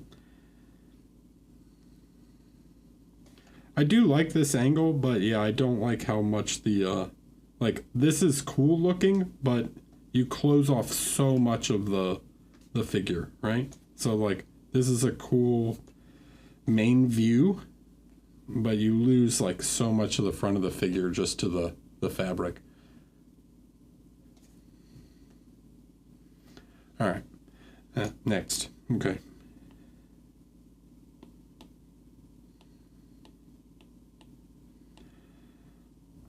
Pop Secret.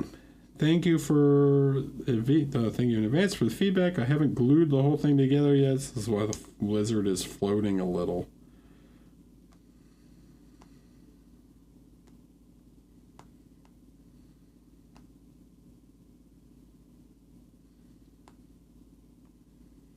Is that gloss red? Pop Secret, are you in the chat?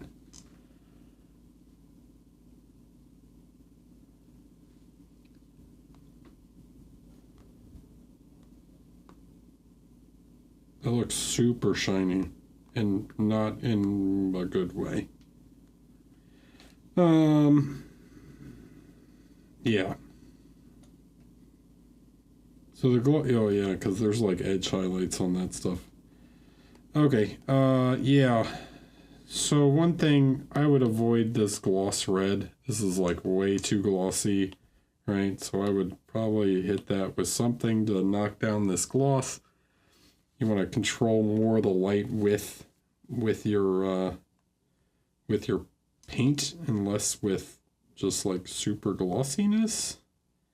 Yeah, some of your line work is like pretty thick here, right? So some of these lines, and then I don't really have like good separation here, so like a nice dark brown or whatever, right, to like separate these elements from each other. Like this is a saddle on top of his skin. There should be like a pretty dark shadow separating them. Same with like separating individual belts. Okay.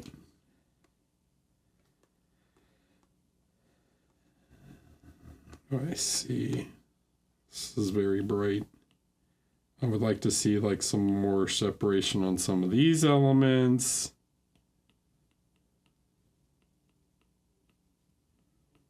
Really, guys, I can't like emphasize enough on these small figures how important definition is. Okay.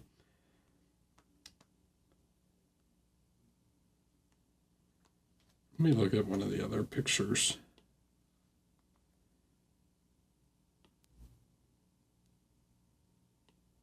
Maybe I can see a little better. All right, yeah. Okay, so, I know you saved. Don't lie to me. Oh, it didn't actually. Weird. Save. There it goes. Okay, so like here, you're trying to do some of these like volumetric highlights. That is super glossy too. I don't know. quite what's happening with some of this glossiness.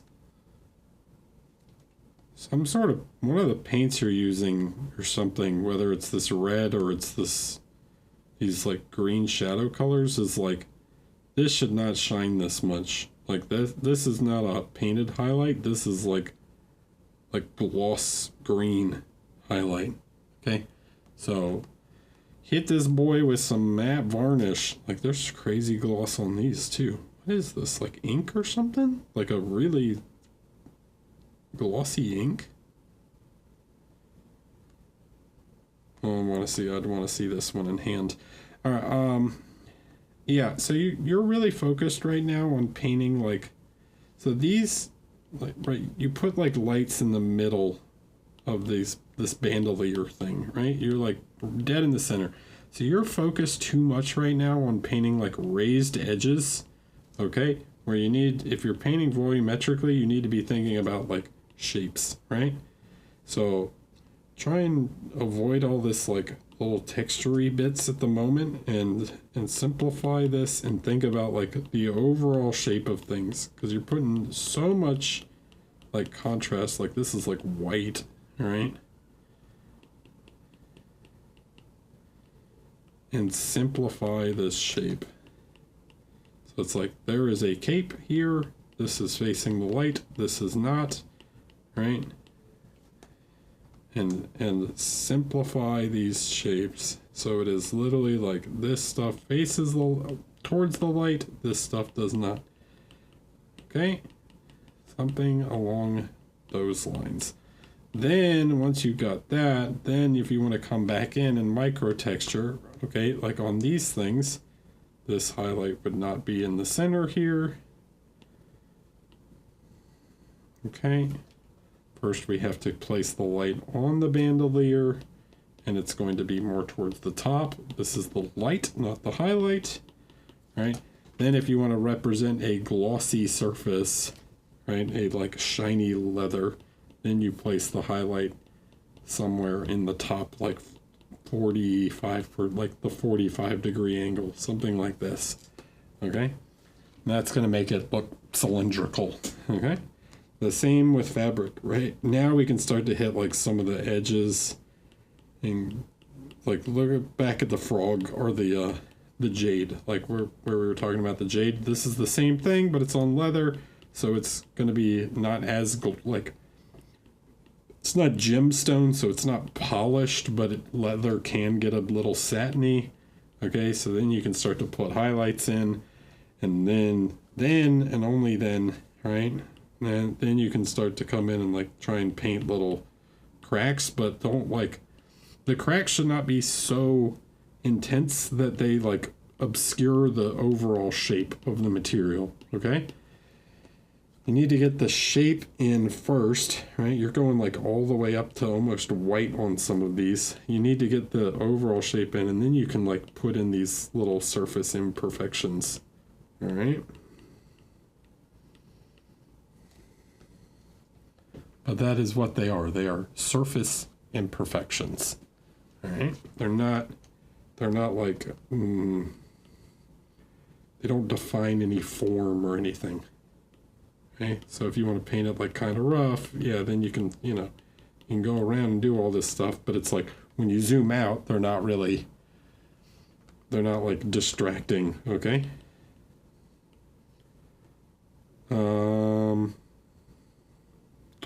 yeah.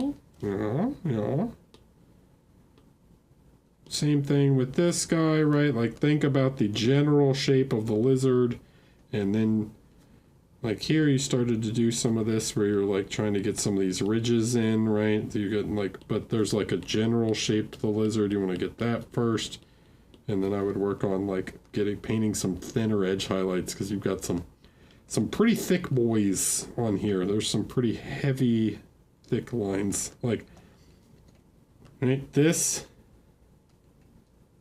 line here, right? You see this is way, even at a small scale, like this is too thick of a line to represent like a crack in the leather. Okay, so first get like the general shape to the leather, right? And then you can start putting in texture, and that texture should be like really, really small, right? Should be thin little lines, but that don't like screw up the overall shape. Okay, so practice thin lines. Do something about like the super glossiness of it. Don't know what that is like, and then yeah, try and think about form first, right? And then detail. Okay. Okie dokie. Right? Because I see you doing it. Right? You're trying to you put this like I'm gonna paint a wood grain. Okay. Is the wood grain more important than just like a general good lighting? You know, I would argue no. Right? That's like a superficial detail compared to like just painting a clean, sharp sort of figure that's got good definition. Okay? More grass. You need to put some more grass in other spots. Like, don't focus them too much, you know. Should, like, put some over here, whatever. It grows, like, near these rocks and stuff. They don't have to be, like, as thick, but some other clumps to break it up. Also, break up the overall length. Like, you should have some, like, you can grab, I like these crappy paintbrushes. Oh, I'm not on camera. Oops. I like these crappy paintbrushes. Right? These like, you buy a box of them, okay? Clip them off, glue them on, right? Glue some of these on. Get these longer grains of grass, okay? So you can have like a few strands here and there or whatever that breaks up the shape, okay?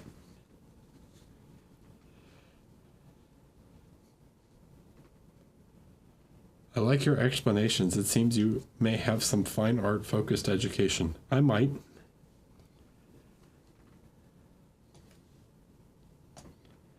Maybe.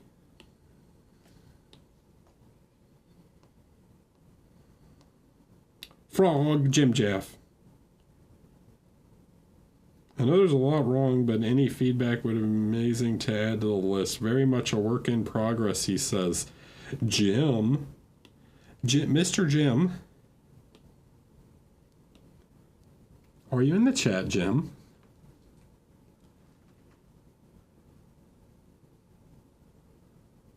Hello?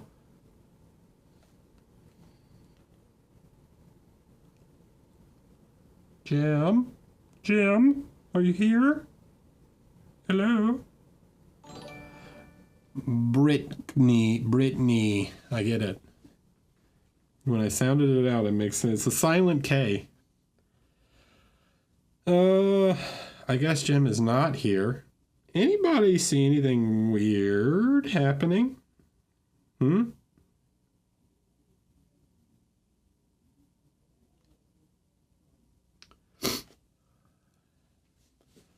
Anybody? Chat, come on. Help me out. We've been going over this. We've gone over this. Yeah, we've talked about this already this stream. All right, let me give a hint, okay? Do you see any inconsistency in the reflection placement in the metals and the lights?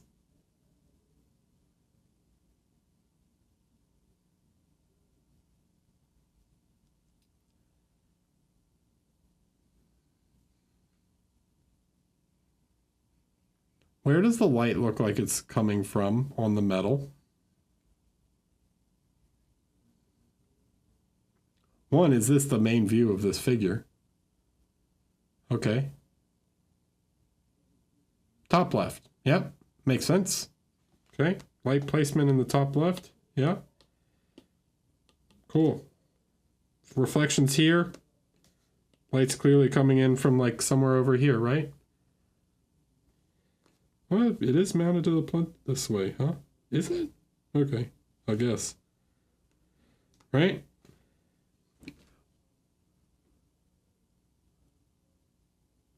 Top left. Got it.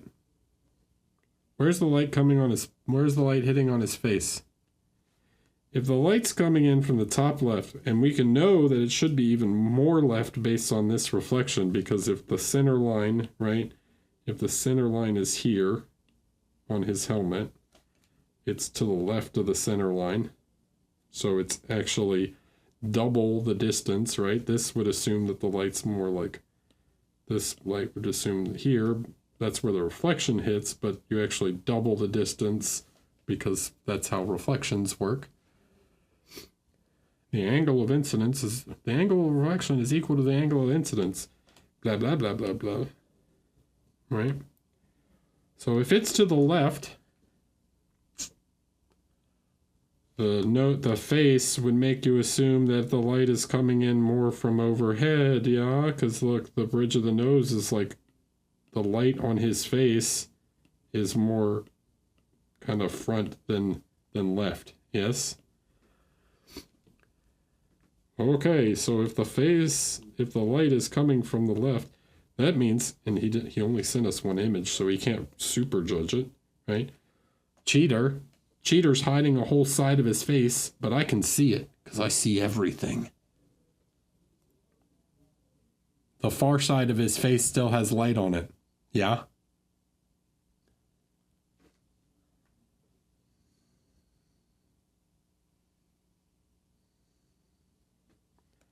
But if the light was coming from the left, then it should be in shadow. So, what's wrong? Either the light on his face is wrong, or the light on the reflections is wrong. Based on the scales and the owl thing and the sword, right, the helmet, they all kind of match. They do it quite well. So I'm going to go with the face is incorrect. And based on that, what do we know? That there should be more light on the left side of his face. Okay? So that means that more of this part of his face should basically be in light. And probably some of his neck. And he would have like maybe a little shadow of this thing, but then as it goes away, you know, right? So it should probably be something more like this, because the whole left side of his face is facing towards the light source, right? That means this part of his nose is more in the light.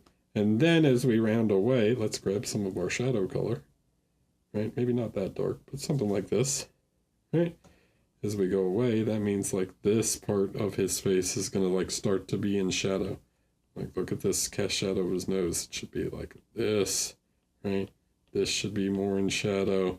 This part of his chin should be more in shadow. So the light, it curves away. All of this would be quite dark. Like this. This is cool, right? But all of this would be pretty dark, okay? We would get a more exaggerated shape here because the light's coming in from that direction. This would all be quite dark, right?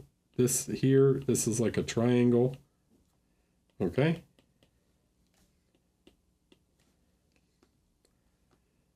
And then you can start to put highlights in. Now, where are the highlights going to be? Here, right? So you're used to painting highlights based on a more forward-facing light source on the face, but because the light has moved, right? The light has moved. That means the reflections are going to move. So like the reflection is going to be more on the side of his nose. Okay, like these highlights are reflections, guys. The same thing, right? You're going to have more reflection here. You're actually going to get, when your light is facing this way, look. You see this? Yeah. I don't have it like crazy, but look. Can you see that? Hold on, let me get. You actually get a little highlight that runs like up and around the nostril. And it kind of bridges. Okay.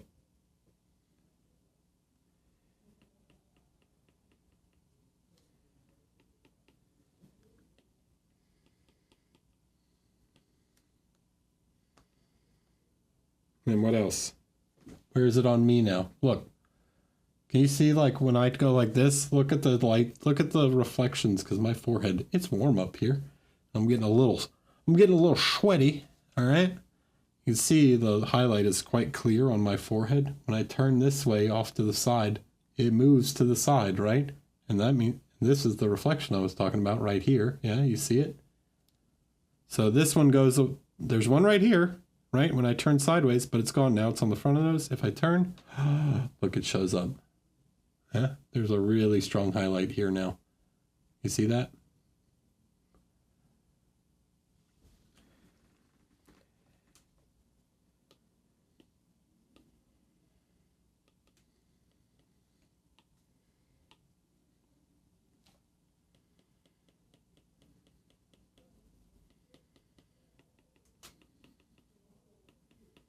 Highlights. Okay, what else do we see? This shape starts to show up more from the side, right? This line. I'm going to paint this light. There's like a triangle here of his cheekbone. Okay. I don't have it, but if he's got a very strong jawline, he'll get a bit of reflection there. This will kind of come down this way along the side of his face and create this bit of shadow line here. I'm going to do it very subtly, but you get this little shadow kind of shape here on the cheekbone.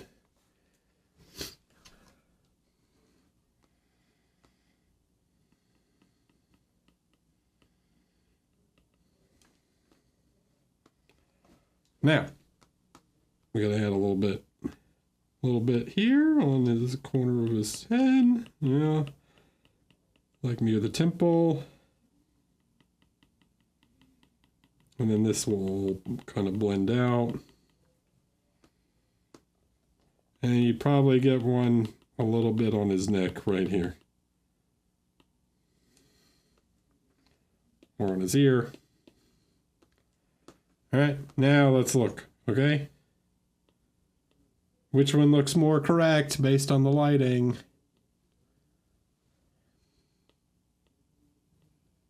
What's the brush I'm using here? A square, a square brush, painting brush in Procreate.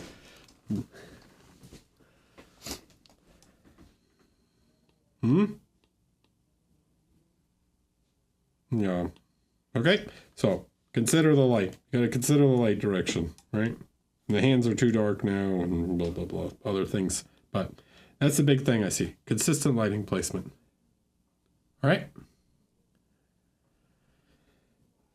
Okay.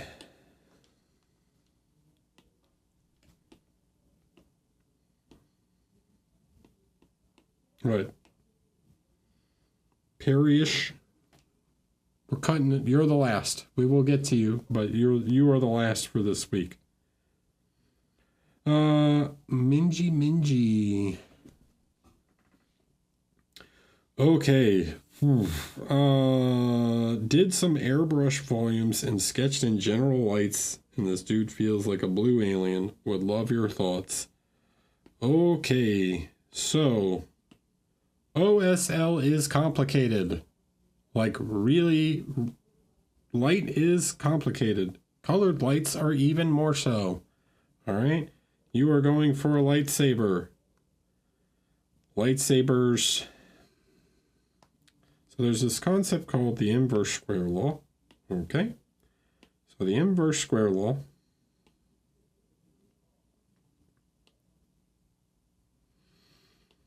let's get the photo. First, I'm going to assume that like this is the main view. All right, something along this lines. Okay. Okay, inverse square law works this way. All right. We have an object. It emits light. Here's make a new layer. We have an object. In this case, it's a light bulb. And it emits light in every direction. Yeah? But it does do it in straight lines. Okay? If there is a square here, let's say there's a card, right? And these light rays, they travel, and they hit this, right? And they cover this card. Okay, and we say that this has a value of 1, right? Okay. And we make it, we double the distance, all right? So we've got this light, right? It's a 1. It's 1 meter away, we'll say, right? And then we put another card at 2 meters away, right? So we're doubling the distance. This one's at 2 meters away. Technically, this is a 1 again, and it's 2 meters away, right? And this light is going to go off in every direction around it. Let's assume that the card wasn't there, but it's going to go around to the sides and blah, blah, and these lines continue out. How much of this light, this little cone that I started in the first place that hits this one, now hits the second one? That's twice as far.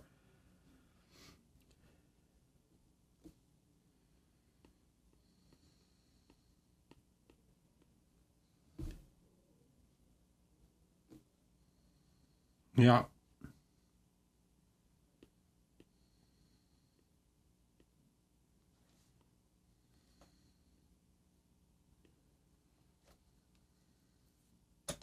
One over 2 squared. So a quarter of the light hits the second one. And then if I put one at a third distance away, right, we do another 1. Now we're at 3 meters away. 1 over 3 squared. So 1/9 the amount of light. So every time you get double the distance, you have 1 over the square distance. Yeah, there's math, right? But think of it this way, right? This is you shoot a shotgun. I take a shotgun, and it shoots pellets, right? Bam, those pellets, right? And I put a board 10 feet away, right? 20 feet away. And all the pellets hit there, but they cover the whole thing, like they spread all over it, right? And then I go and I put that same board, same size, twice as far away, maybe only a quarter of the pellets hit, right? So the same thing happens with light. When you shoot out light, right, the light shoots out. Well, only a quarter of it hits. It's the same reason that if I hold my phone up to my computer monitor, right, I'm going to go like this.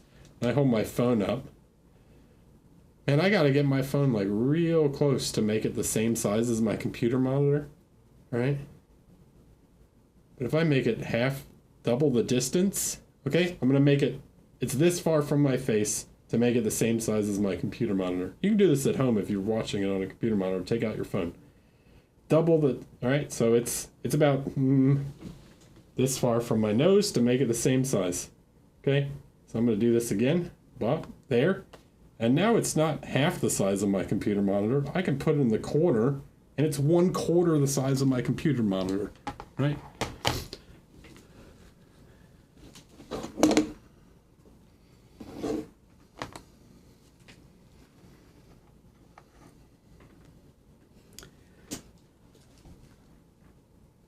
Now, all that said, what does that mean for painting this guy?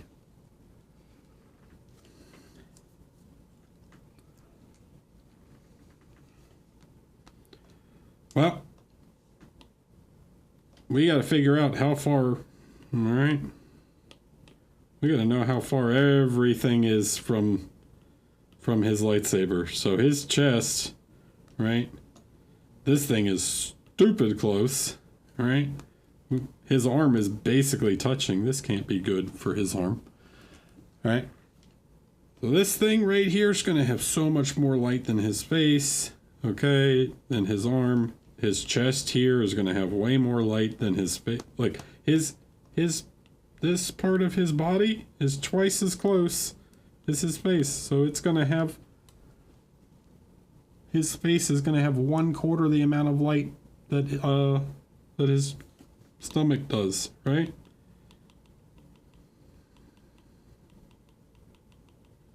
So that might mean that his body, right? This is this, but then we also have to consider the color of his material, but assuming that there's some gloss to it, right? We might get something along the lines of like, there's a very clear like light on his body. Okay. This is why I don't like airbrushes, because airbrush like OSL doesn't always take into account like reflections and material colors and all these other things, right? But it's darker than his face, so the color might affect his face more, okay? But it's also not going to reflect a line across his face. It's going to reflect the shape, right? Like, it's going to light up his face in a way that is, like, more blue, okay?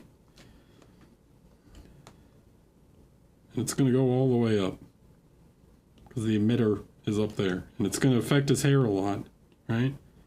All that light's going to, like, bounce off his hair. And then it's going to really reflect off his arm here, okay? But not as much as this. So this might be even brighter. It might be something like this.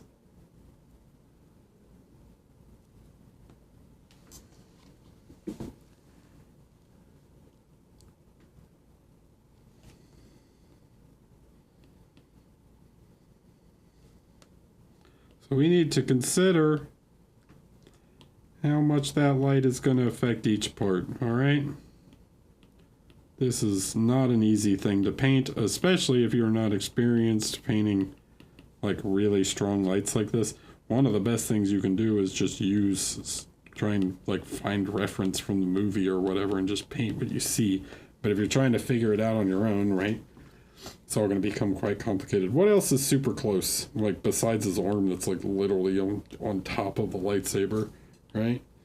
Right? His hand's going to be all lit up. This thing's going to light up. His fingers, right? They're all going to catch light. Where's the light? Like under his arm here.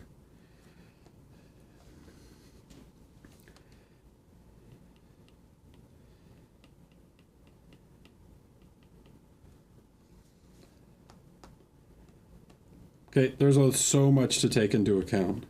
But the most important thing you can take into account is, one, you got to get, like, the light is going to not, it's not just going to make, like, a rod of light, a beam of light across his face.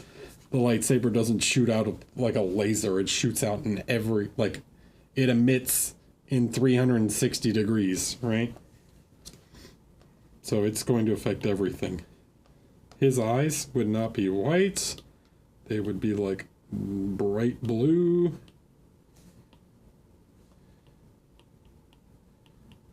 Because you don't have white light anymore.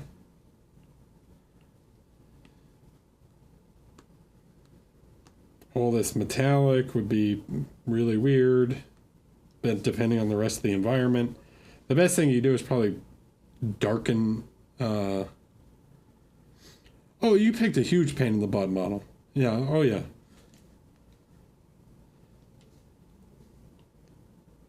And then you complicated it even further by wanting to do a backlighting also.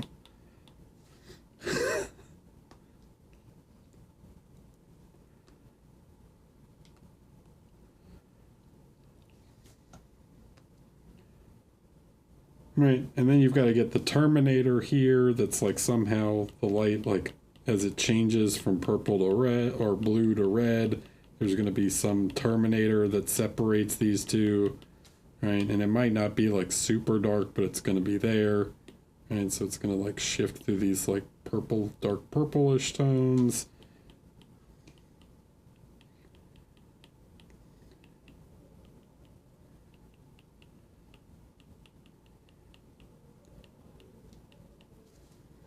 And then this is going to become more red on this side as it starts to create some red light on the side of his face.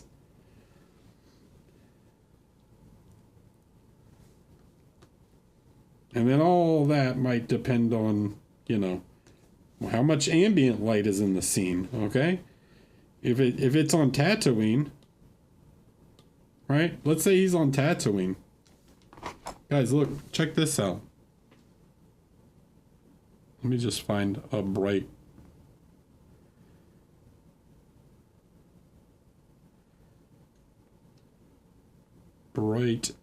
green, or whatever planet he's on, right? Here's bright green. This is very bright green, yeah? It's now taking over my whole screen. How much does this affect my face? How much green do you see at all? It's not till I'm like that. I'm gonna turn the brightness all the way up. It is all the way up, right? Doesn't really do much. You can see a little bit in the shadows, but it doesn't do a whole lot. But if I do this, yeah. Now it's a totally different thing, right? So you have to consider, turn it all the way, right? You have to consider how much general light is in the scene also. Okay?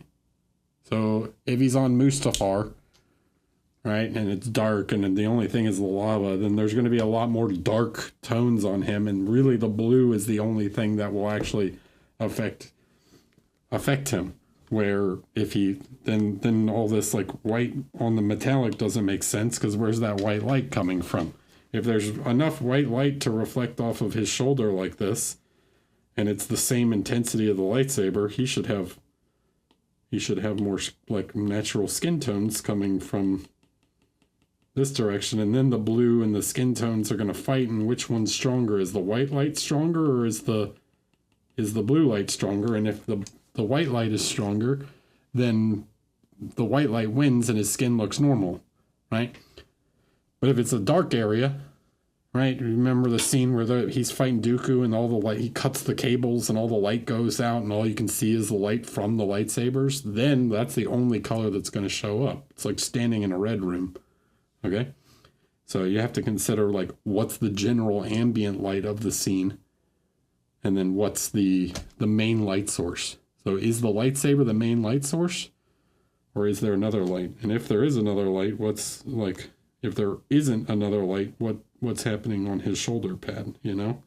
If this is metal, then like, well, there's nothing really to reflect here. So this, like his whole shoulder would basically be pretty much black unless there's lava all around. And then if that's the case, then you start to place in like, you know, lava reflections and stuff underneath them and whatever else, okay?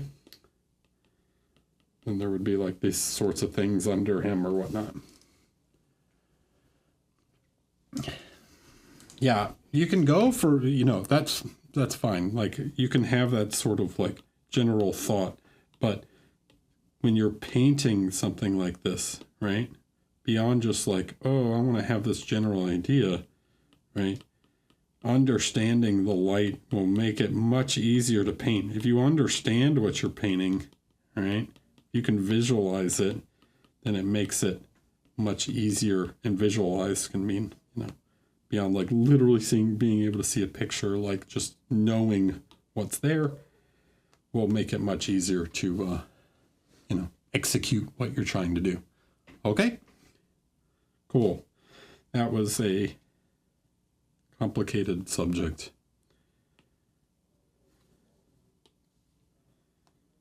But anyways, you want to see the, like this is like, look here. This is way too much white light on the chest, right? If there was that much white light on his chest, his skin would basically be a normal skin tone, okay?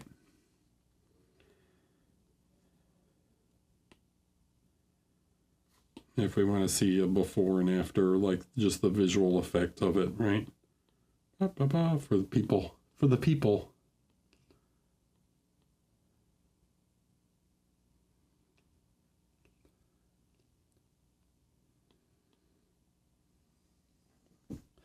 Okay.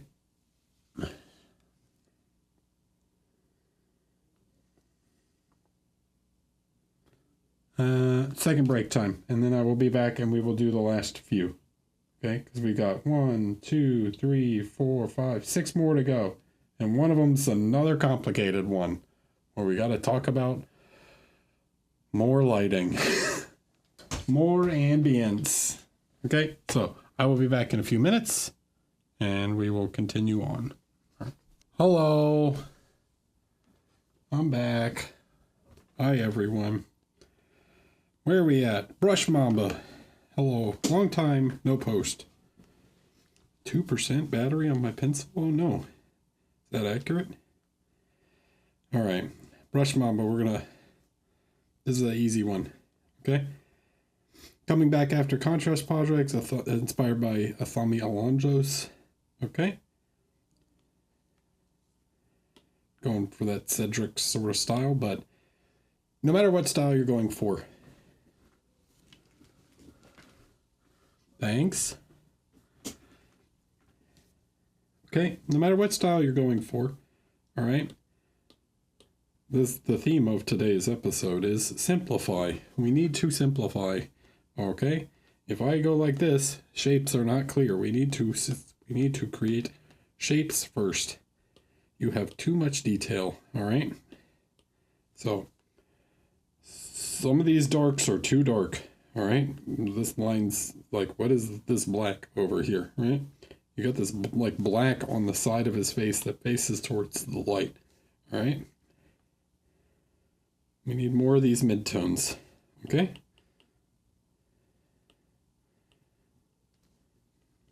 Shouldn't really be any of these. This probably too dark also, right?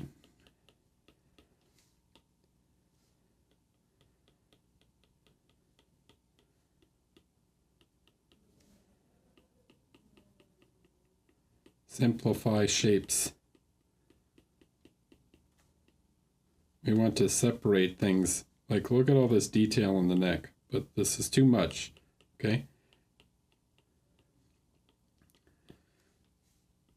Big shapes first, okay, guys? Big shapes. Okay, detail comes later, all right? So we need something in between, right? Some sort of skin tone in between. Big shapes.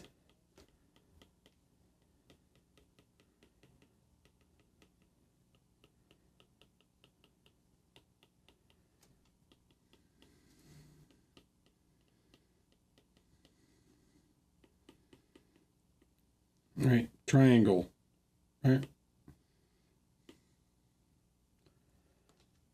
See, triangle works, okay.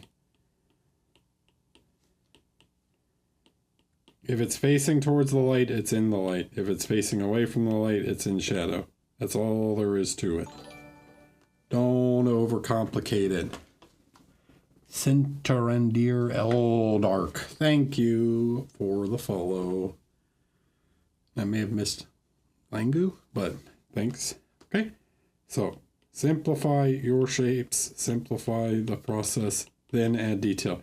You're trying to jump in immediately to painting all these little lines and try and simulate the art style of this guy who's known for putting lots of little brush strokes and things. Okay, but you have to get the general form in first, and then you can come back now that we've got some general form. Okay, now you can come back and start like doing these like sketchy line shapes. The thing with these lines is it's all very intentional, all right? It's like, oh, I want to make some shape here. I want to draw the beard, okay? So the size of the brushstroke matters. The direction of the brushstroke matters a lot.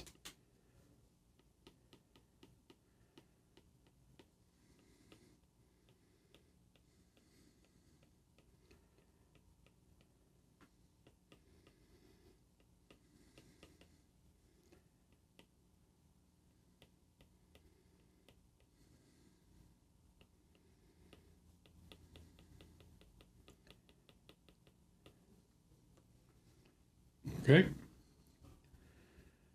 So and he might do this thing like this where he's like, he puts this like, put this line in a highlight, right? It's going to taper more than that because I'm painting with a square brush, but you get the sort of idea. Like on the beard, okay? Or the mustache, right? You got all these like really strong highlights on the tip. But the beard, like this part of the beard would get light also. Or the mustache, right? So where's the light? Right? This up here would get light.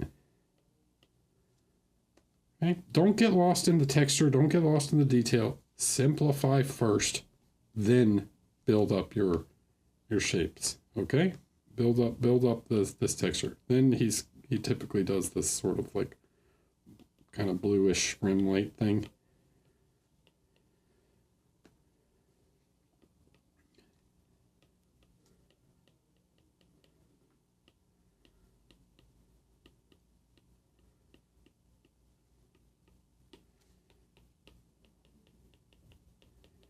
And with like a few brush strokes, I'm able to create that rim light, right?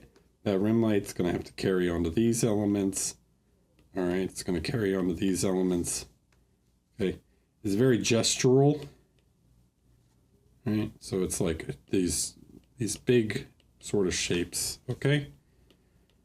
So beyond the tiny scratchiness that you see, first you have to think about the general small shapes, okay?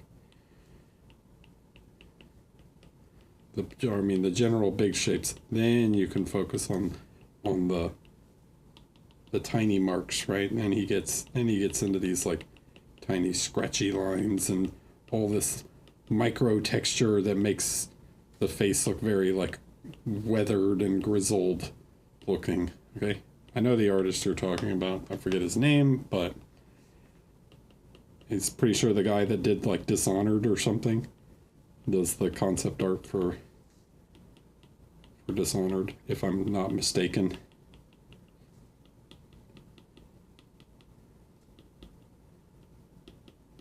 Right, so details at the end.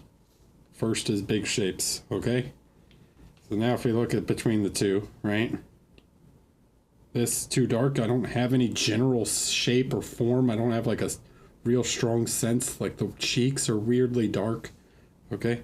And then this, now I have like a sense of lighting direction. The left side of his face is in light, the right side of his face is in shadow. And I have that clear rim light that silhouettes, okay? That's the point of it. It's to silhouette the shadow side of the face. Okay, so you can see the big difference between the two, I hope. Alright, guys. Am I hammering this home enough? Is this coming across? This concept of like... By the way, this is going to basically be the topic of my next workshop because I now see this so much. You guys are going to make me teach a whole 2-day class on basically this concept of like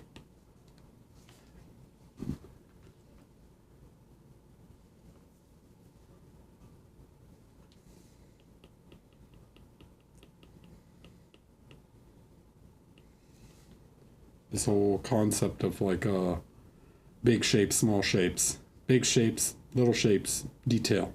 Okay?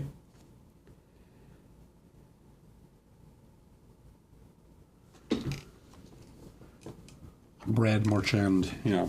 Okay. Cool. Yeah. Next. No, he's saying it's Cedric Ravernay? Oh. Wrong chat, apparently. Cedric. I'm pretty sure that's when, like, Mark Mosklins did the bust of. Oh. Stanley Cup is happening, I guess. Alright, Mirage. Lucas. Here we go. Okay, still very much work in progress. I'd like some advice on this piece.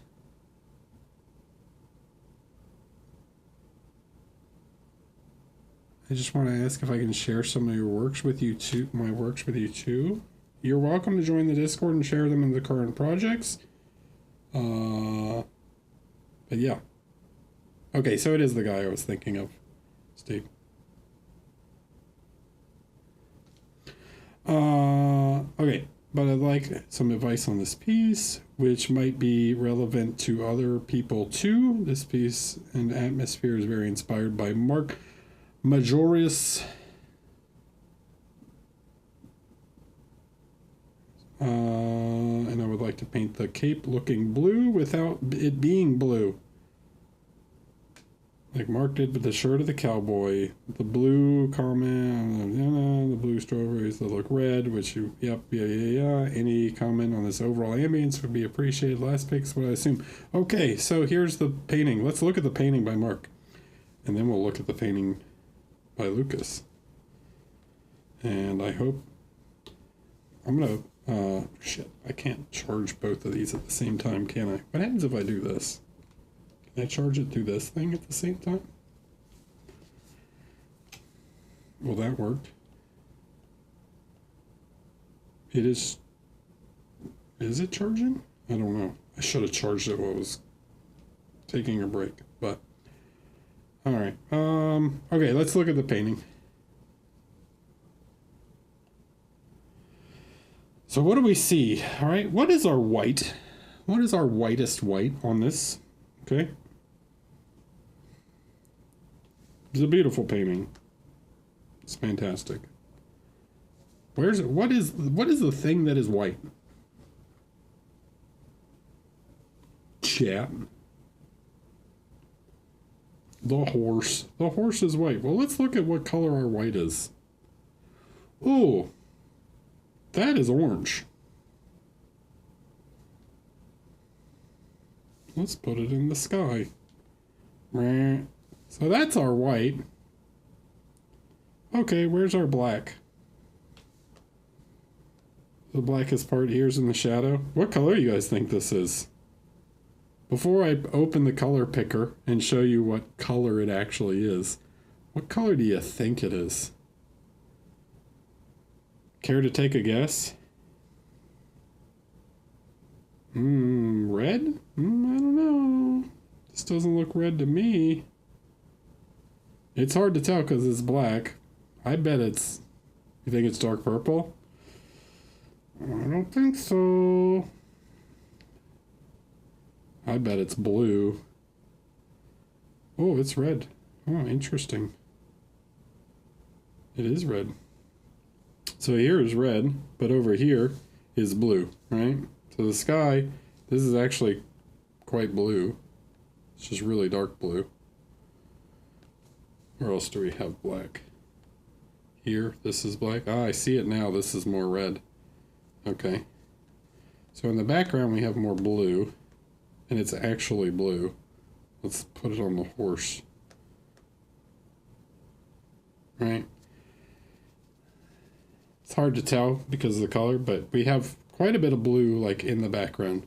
Okay? And then in the sky we go through these like purples, right? These magenta sort of colors. Up here we have more of this. This is probably reddish, yeah. But we start to get some of these more magenta, purpley kind of tones, and then eventually to these like dark blues. Okay? And then this is like red, but it's black. It's like a black red. All right? So, okay, so blue, right? Yeah, dark blue, and then we go through the different colors up until like, now, is this thing charging? No, of course not. Great. I might run out of power on this. Might have to do this with my fingers for a little bit. Actually, it's going to be an issue because I want to have it on screen at the same time. Yeah, so the set color, like values, the value of this is pretty high, but it's not white. Like if we go like this and we do our typical like gray thing, right? We go like this and then set this saturation. Like that horse is not white anymore, right? It's pretty pretty middle value, okay? Because the orange and yellow tends to look much brighter than it is, right? But it's functioning as our orange. Now let's look at Lucas's painting. What color is this back here? Gray, purple. Man, that is gray, dude. Well, we're like down here.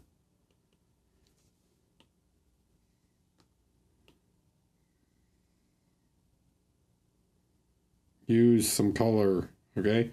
The thing that makes this painting work is not the value so much. Like, yes, the value placement in a small value range is very good, but the difference in color creates even more contrast, okay? So we've got to intensify those values. What's going on up here? This is gray. It's just muddy, right? Let's get some color. Okay, same value. Like, you did a decent job with the value, but I need that color, all right?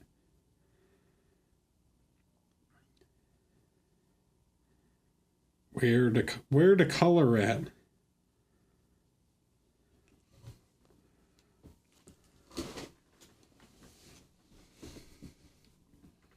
Yes, you don't need the figure. The background is not necessary, but the background helps, okay? And then gotta go through these, and we've got some strong color in here, right? All this color tone throughout the shadows and the darker parts of the clouds, okay? And then we go through these reddish tones, right?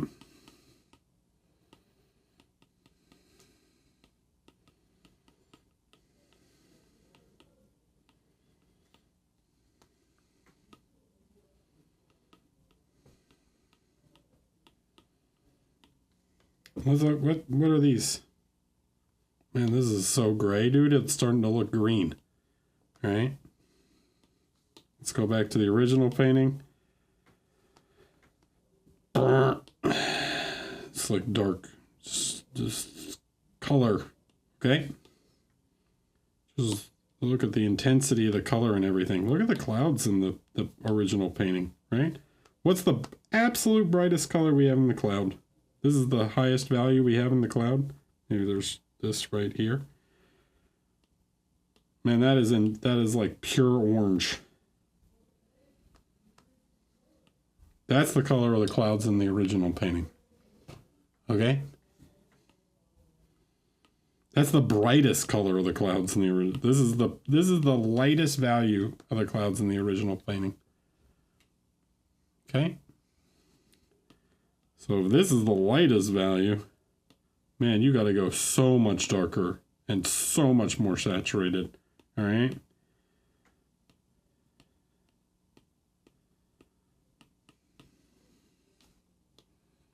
I can only go down from here, right?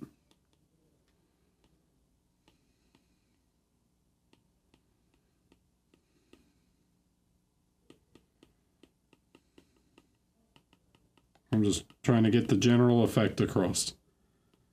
All right, so this is all like orange.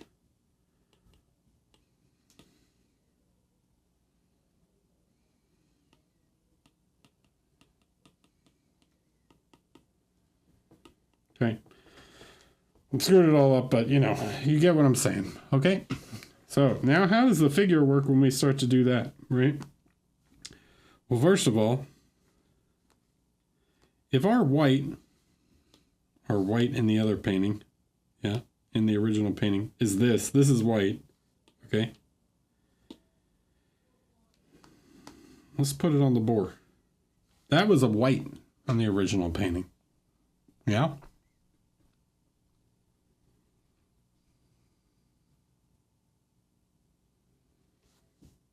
Yes, the light is going to affect the boar way more than this, okay?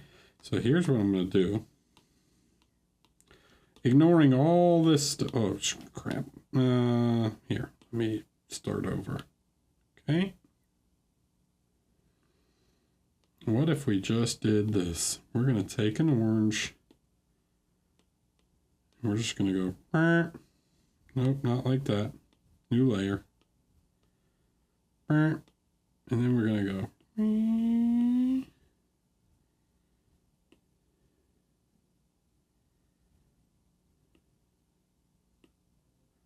which one? Where's the one I want?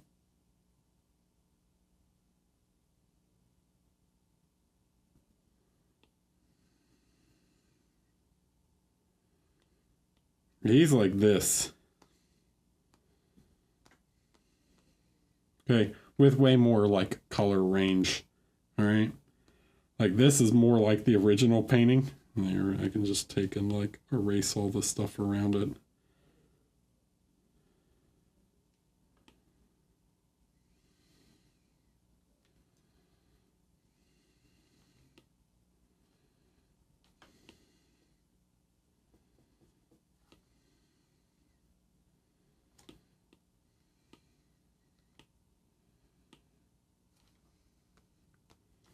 That's more similar to the lighting of the original painting than what you had.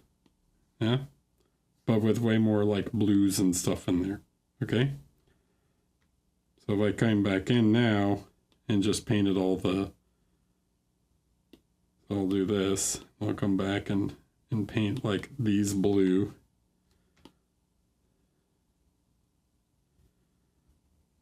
Right, and then you'd have all these colors in between. Okay?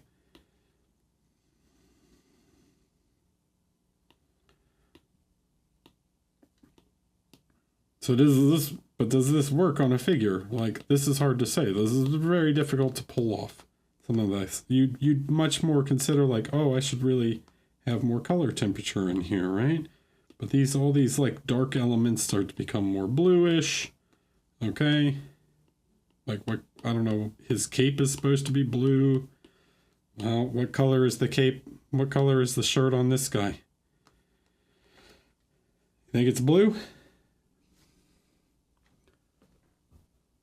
Hello. When I go to color pick that, what color do you think it is? Green gray? I bet it's like pure gray. I bet it's actually still orange. Or reddish. It's probably still like a reddish gray.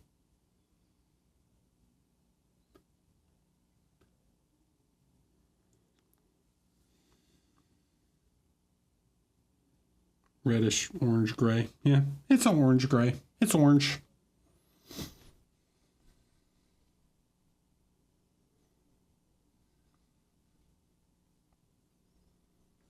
That thing is like brown.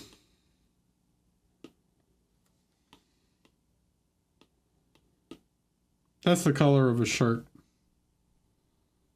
Look at it on the blue background. Yeah. The blue-purple background. Sure, that's pretty close to the color of some of the grass, huh? It's more gray than the grass, but... Okay, so... Back to this guy. We'll gray it out a little bit more, okay? That's blue, right? Bluish green, whatever. Makes it look kind of green. Right? So that's like the color of a shirt, and then as it gets darker, it gets more reddish, right? It start to get some of these like reddish shadows. Okay. So beyond just, you know, the coloration and everything, you really have to play with the color temperature more and get through these like intense colors. And everything has to share this effect, right? If we turn all this stuff off, right, what do we got? There's too much white. This is pure white, right? This is like basically, it's like a light yellow, but this is too intense, okay? The sun reflection is a little off, and his skin is just too bright. Like, you're trying to use so much value. Like, his pig looks completely normal right now. Like, he actually looks too light for a pig anyways. He looks like, there's like pinks This is normal skin tones for a pig, yeah? So you're not affecting the pig or the ground at all, similar to the way that the lighting would suggest, okay? Use the color, right? If you're going to use the color, you got to like really use the color. If you're going to go for a really heavy ambience like this, like do not be scared of it, right? Like the pig is going to be orange, okay? Everything is going to be orange, right?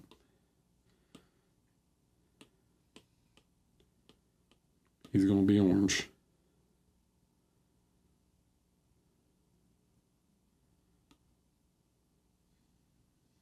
All the lights. Okay, then make sure with your metallics, like you don't go too far with your metallics. This reflection doesn't make sense. It should be more forward. Okay, sun is low in the sky. So if we're going to do, right, this is the wrong tone, but if the sun is low in the sky, the reflections are going to be more on the front, and the tablet or the pen is dead, which is great. Okay, but that's the big thing, right? See, when I put all the orange on and then paint what you were painting, right? It's like way off. Okay, so color, color, color, color, color, color. This is complicated. This is not easy, but you've got to use more color, which somehow seems crazy when you look at the figure like this and you're like, oh my God, the metallic is so orange and yellow already. Well, the reason it looks so orange and yellow already is because everything else doesn't have enough color in it. It's too gray, right? It won't look so orange and yellow when everything else has a ton of orange and yellow. Or orange and reds and magentas, okay? So, push, push, push. Okay, let me see. Linguistics, DOMs. We got 4 left, and I got to charge the pencil. So I need another break to charge the pencil for a few minutes, and then yeah, we'll get back to it. So sorry to take another break. Oh, we broke 400 viewers. How about that? But I gotta charge it. Okay, or we can just talk for a second. How about that? We can just chat for a minute while I charge the tablet pencil. Questions? You guys got any questions for me? Oh yeah, we're going late, baby.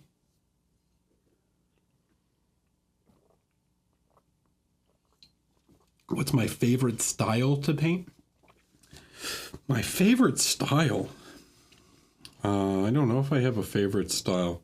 I have my inspirations. Obviously, I think I'm inspired by like the art of like Warcraft and Marvel Comics and things like that. I have a few like classical artists that inspire me, but I think I don't have like a particular style I like to paint. I have, I guess, what you would call my style, but I find style is also quite dependent on the figures that you are painting. Because if I show you 2 different figures, right? Hold on, give me a second.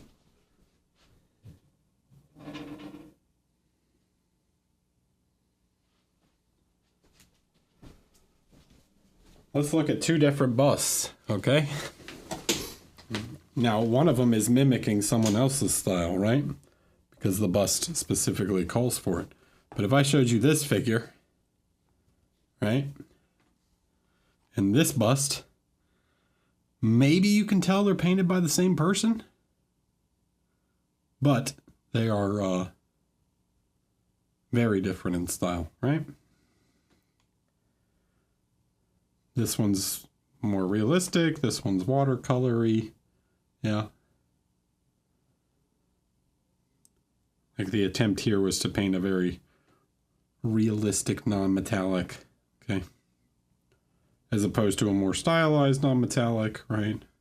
This one's trying to paint like a realistic rendering. How do I maintain my shower? And then I comb it, and that's it. Coming to LVO in October. No, I am not coming to LVO in October. I'm sorry. There's too much going on around that time. I have Nova beforehand. And then I have Nova will be in early September. And then I have SMC, Essen, and Monte San Savino throughout October and November. So I will be doing a bit of a tour. So I will not be coming to LVO. Plug the August class. Yeah, so we're going to do a class. We're going to do a Twitch class online in October. That will be painting this bust right here. This guy. It will be like a all-day follow-along thing. So when if you want to know when to buy one, you can, and when the dates will be, you can join the Discord, and I'll send out a link and an announcement when the pre-order for the figure goes up for the class, and what the date will be for the class. But we got to give Epica Tales plenty of time to produce them, because they are a small husband and wife duo brand, and they don't keep possibly enough figures in stock for 100 people to be painting along.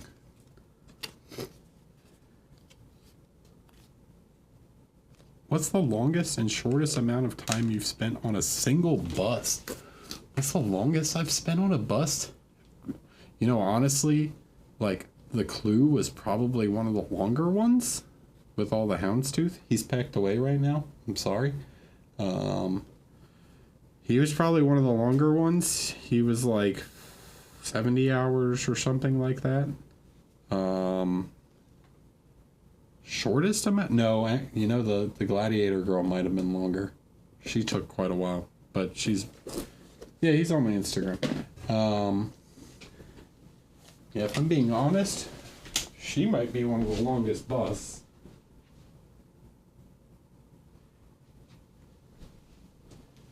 She was up there in time because she is barely even could consider a bust. She's like basically a whole dang figure. Like, look at the size difference between him and her.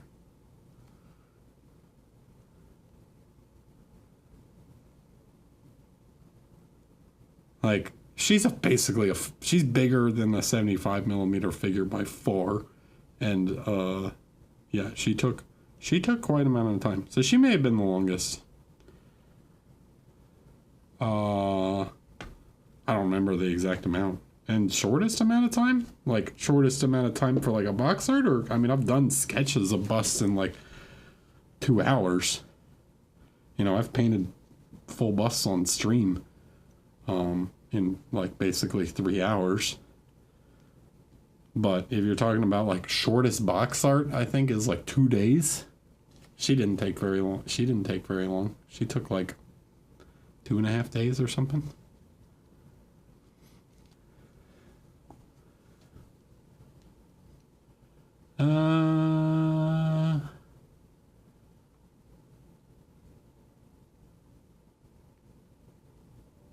Actually, I do have a question about your light setup. What lamp are you using above your desk? It is a 2 foot by 2 foot Falconize LED panel with a diffuser over top of it.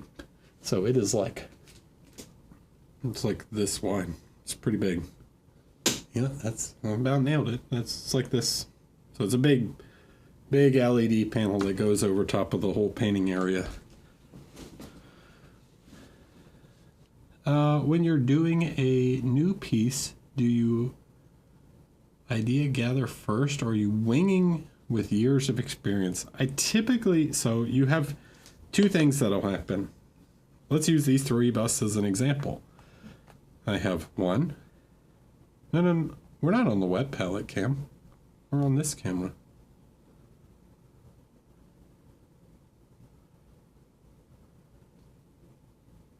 We're on the overhead cam. So let's use these 3 busts, all right? 3 different busts, okay? We've got, and they were painted in this order, all right? But the brief is different on each one, okay? So this one, when I did the box art, I had something sort of to go off of, all right? He is based on, I don't have it, but I have the actual model.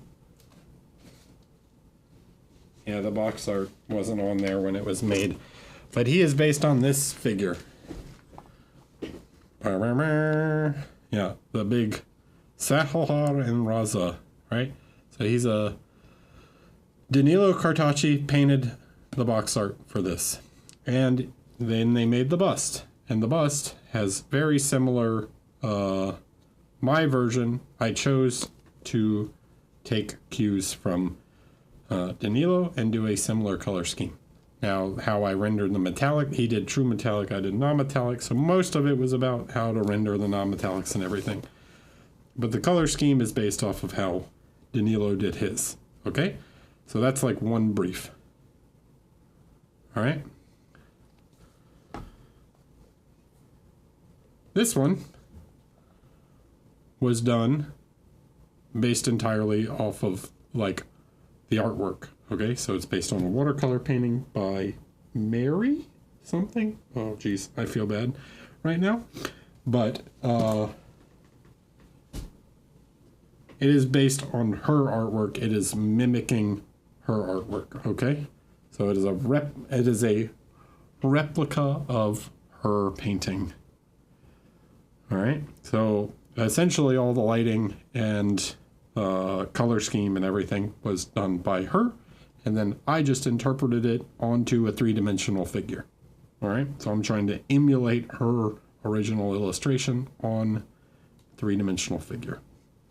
Okay, so sometimes that happens. So sometimes I might have like a color concept, but no like reference. Okay. So for something like him, none of the lighting was chosen for me or anything like that, but I had a general color scheme to go off of. Sometimes I have an illustration that I can emulate. Okay, something like the Adrian Smith goblins is another one I did this on. And then sometimes I get a figure like her, where I have to zoom out because she's so big, where I have nothing to go on. Victor sculpted it. I have no concept art. The commission says do whatever the heck you want. All right, and in this case I have to come up with the color scheme, I have to come up with the lighting, I think about like where I look at the character, how I want to interpret it, like, yeah, so I make all the decisions. Now some decisions are made kind of for me, right? I'm not going to give her a neon green metallic shoulder pad, okay? Right? It's like clearly some kind of gold or bronze or whatever. But a lot of decisions are not, you know? Like, I'm not going to do her with blue skin, right? She's clearly a black lady, like just based on the like sculpt of her face. And, you know, I can look at her and be like, yeah, she's a dark-skinned woman, so I should paint her as a dark-skinned woman. Okay?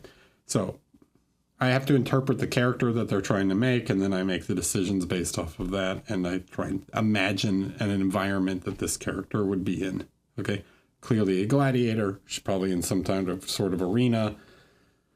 The thought process for her was like she's walking out of the tunnel into the arena. Okay, so the light is like hitting her face and she's looking up at the crowd as she walks out the fight in the arena, right?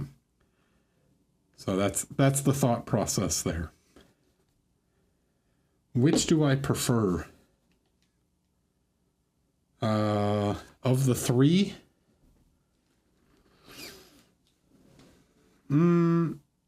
I like having the freedom to do whatever I want. Less directed is nice, but sometimes the decision, it can be, I enjoy the exercise of these types of figures, and they can be very like, just because it teaches me something about the other artist's process, and I can kind of understand how they interpreted things and how they drew certain volumes and used color and stuff like that.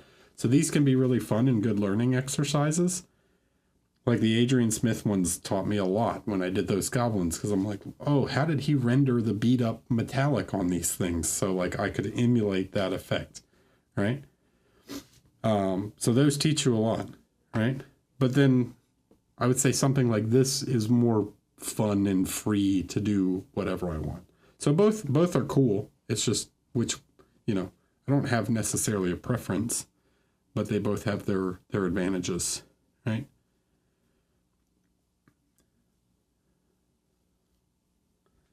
Cool, makes sense. How are we doing on charge? All right, we're good. Your skills are honestly insane. What is something you would recommend doing to practice better habits? Intentional practice is really important to like find something you want to work on and work on that thing, right? Study that thing, how it works. Mr. Cepheus? Hi, welcome. Thanks for following. So, yeah, intentional practice is big, right?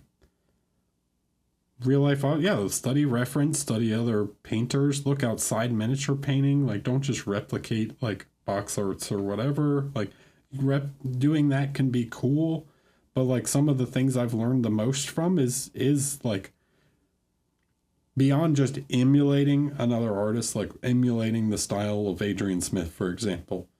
Like beyond doing that, I'm trying to think about like why he did certain things, or, oh, that's very interesting. Like how he chooses to render this beat up metal, right?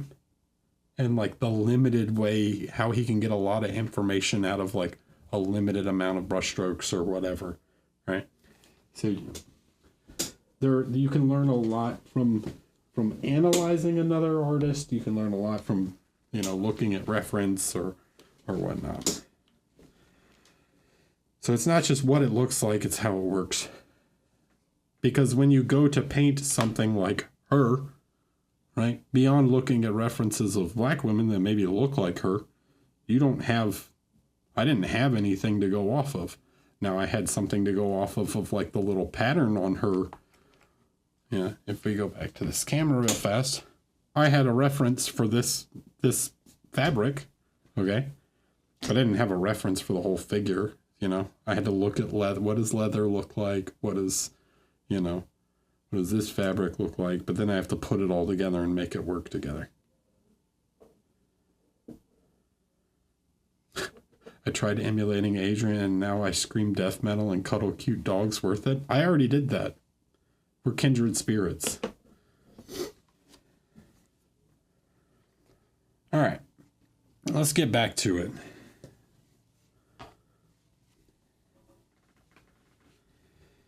Last few. Twinguistics.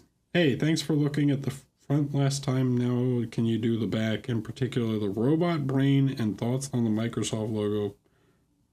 You were stuck on this Microsoft logo. Possibly a help or hinder in competition. Thanks. I don't think it really adds much of anything. It's a cute little detail, but like, meh. I don't know what it really does for the actual piece overall.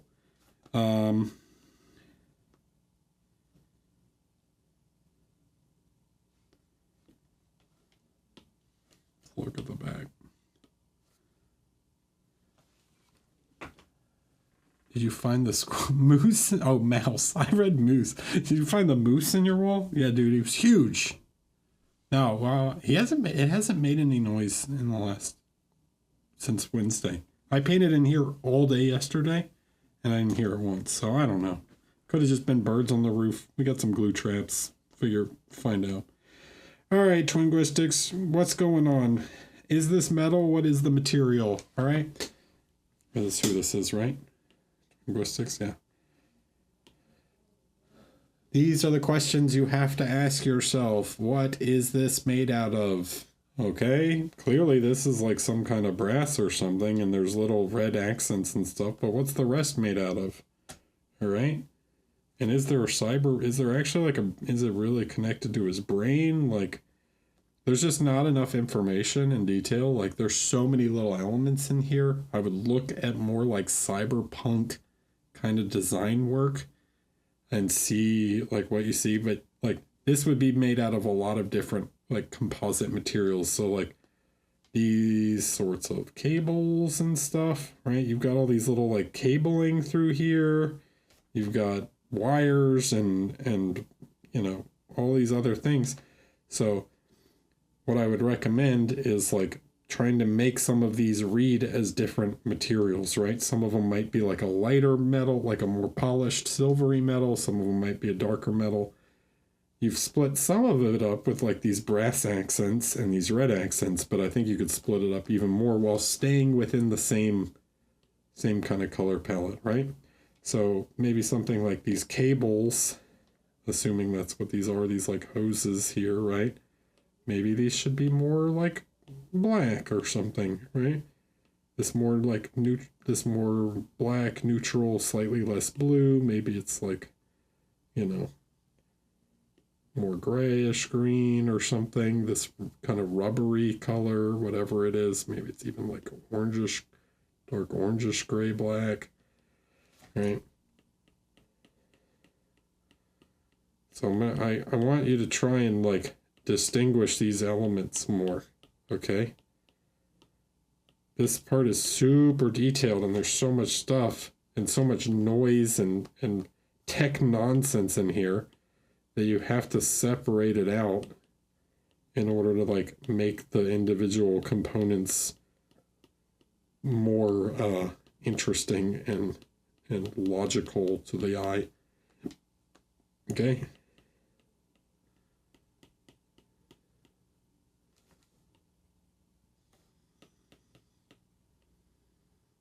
Where did I set this one? Exclusion? What the heck?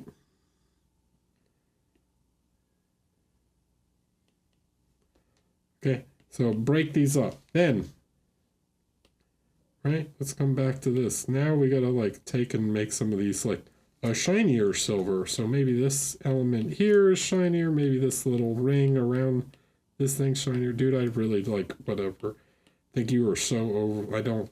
I'm going to be a little blunt here. I really don't care about the little Microsoft logo. I'm sorry. Like, it's cool. Whatever.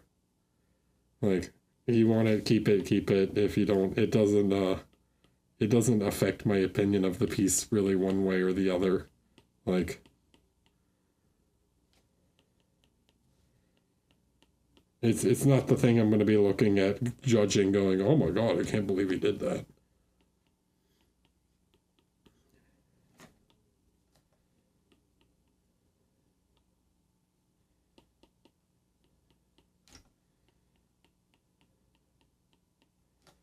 Right, so, right, make some of maybe the like what I would call like scaffolding to these like tech elements, a little shinier metal or something. Just break it up, you know?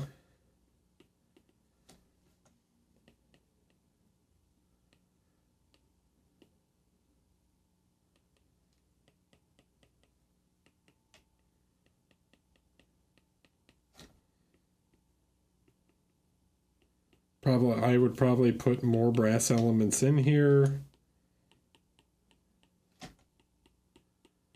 It's like clockwork, right? We want to make this like a you know, look at like the insides of watches, right? Like look at really high-end watchmakers. And like look, you can find videos of like the internal workings of a watch. Like it's so thoughtful when like every detail of like the internals functions of a high-end watchmaker is so thought out, and like they care almost more about like the inside than they do about the like face, right? Like just doing that, right? Look what we've done, right? That to this, right? I've like split it up, I've broken it up, I've started to separate these things, and I can make so much more interest in it, right? There's this little like port down here, like maybe that should be brass, right?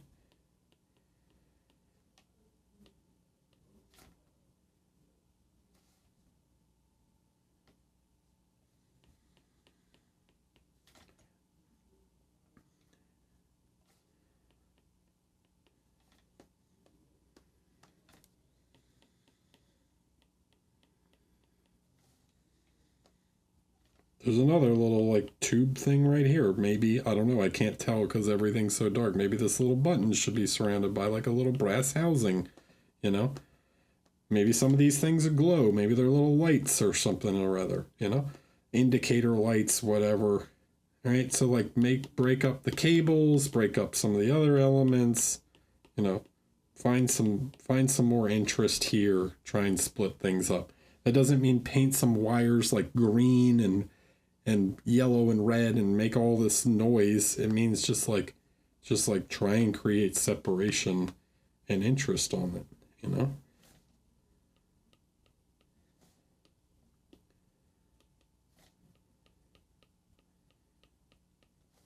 And this is the sort of thing that I'm like, dude, go look at reference of, there are people that this is all they do, this is the stuff that they design. Like, go look at reference material from the movie, what was it? Deus Ex Machina, right? Where it's like half the girl is like a robot stomach. Look at like Ghost in the Shell, these sort of like cyberpunk, sorts of things, and look at how the stuff is made. They take a lot of inspiration from watchmakers and stuff, though.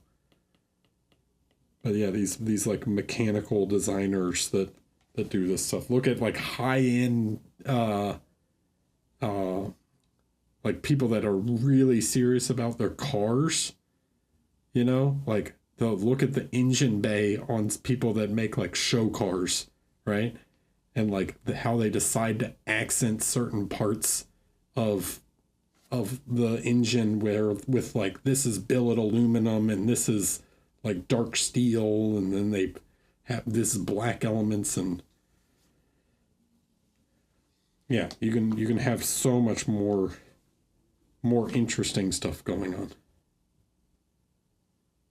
Right? Okay.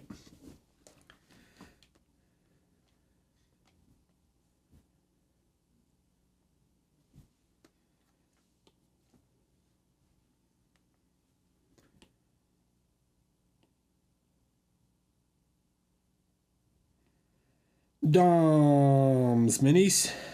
Been working on the warm red side and starting with the cold purple side. Keen to get some direction about should I keep it dark and shadow or what? Keen to get some direction about should I keep it dark and shadowed or light. Haven't started on the metal stuff yet, and would like with just like basic plunk down light to see what it looks like. Oh man, that was sorry, that was a hard description to read. All right, Doms, let's look at it.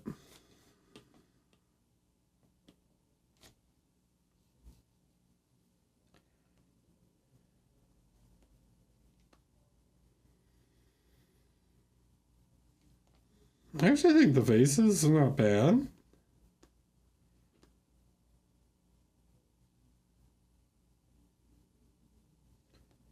I'm gonna make a statement here. Okay? Sorry, I did the face rub thing again. I don't think it's going in a bad direction. I actually think the painting's going all right. Okay? What the statement I'm gonna make is like, based on your comment, right? Been working on the warm red side and just starting on the purple cold side.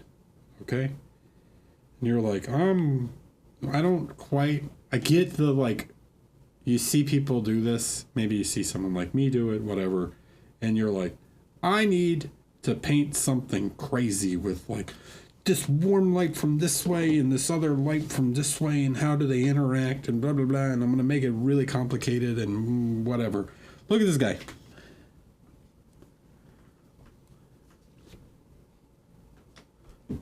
Hey guys, question. Can I ask you guys a question? Honestly. Honest question. Is this a good figure?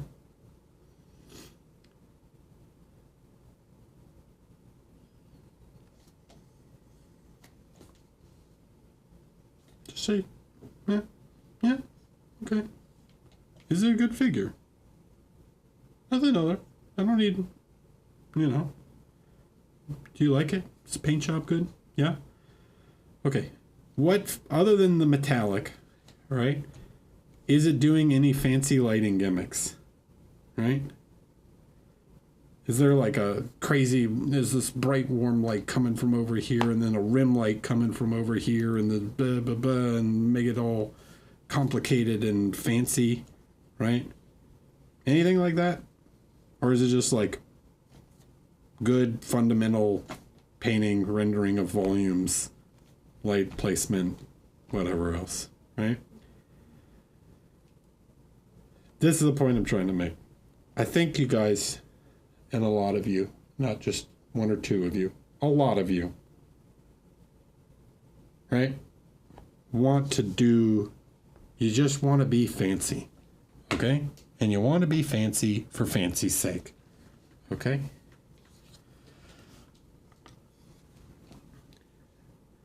When sometimes it's just paint a good figure, you know?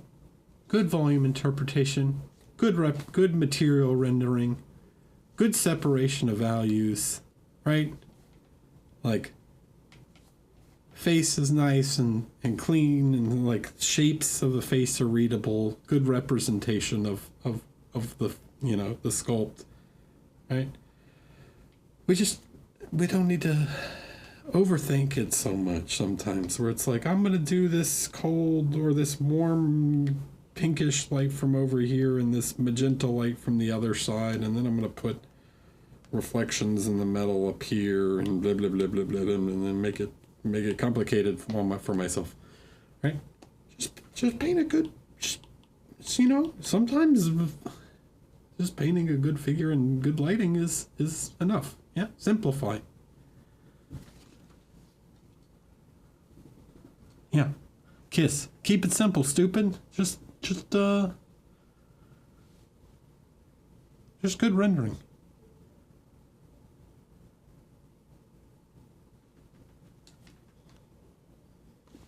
Let's get back to the fundamentals. All right. Now that said, where can we improve? Okay. What is the problem? What do we see with this figure, right? What's the number one thing you guys see with this? He's talking about metals and stuff, right? Is there a problem? Beyond, like, ignore the lighting, right? The whole second light thing, whatever. Is there one thing that stands out to you, like, particularly? Dude, yeah, not enough stuff. There's so much red. Everything is just flat, the same red. Now, that is, light and shadows are not aligned like this. Shoulders off compared to some of the other volumes, but like, dude, it's just like red everywhere, and it's the same red. We could do a red, right? We could do red on every single armor panel, but I need to like change it up, right? Okay, like, why are these things red? Why are these big bolts on his chest red? Okay. Let's make it interesting, okay? So what we're going to do is we're going to separate some elements. We're going to create some design, you know?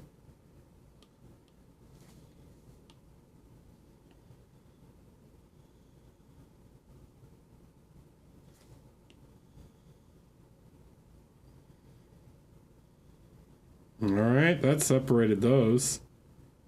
Okay. Where else can we do this? Yeah, maybe these things are all metal. right?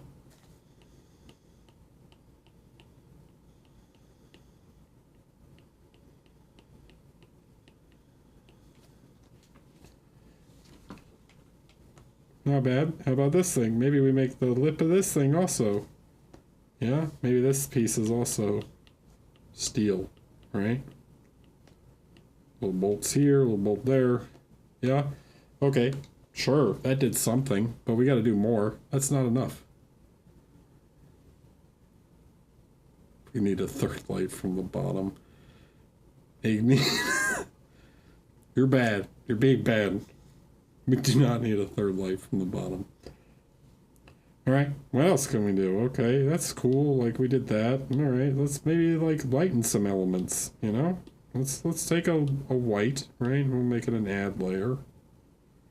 Okay. I'm gonna set this layer to like 50. You know, we're gonna do 30%, 35%, right? And I'm gonna just like pure paint on top of this. Okay? I'm just gonna make some elements like lighter than others. So maybe this thing is like a light pink. Yeah? It's still red, but it's like a lighter element. Maybe this thing here is a lighter element. Maybe this whole thing down on the bottom is a lighter element. Maybe not, because it makes it look like he's got a mouth on his stomach. Alright, so maybe just the top thing. Okay, maybe this collar is a lighter element. Maybe his shoulder pads.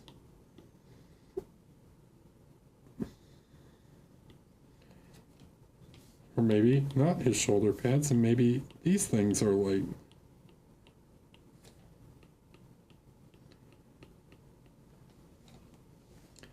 All right. So what I'm doing, right? I'm using value to create like material separation. Okay, I'm breaking up so it's not all just red. It's still red. Like I can turn it down a little bit if I want. I can make it like maybe it's only that much of a difference, you know? But it still creates separation, right? Okay, let's do the same thing again. Let's make some dark red. Right? And we can do this without even changing the color. Right? I'm just creating. Who's that? iCraft? L-I. Right? Just by changing the value of some of these things, I create separation and interest and like distinction between these things, right? So this is like a dark red.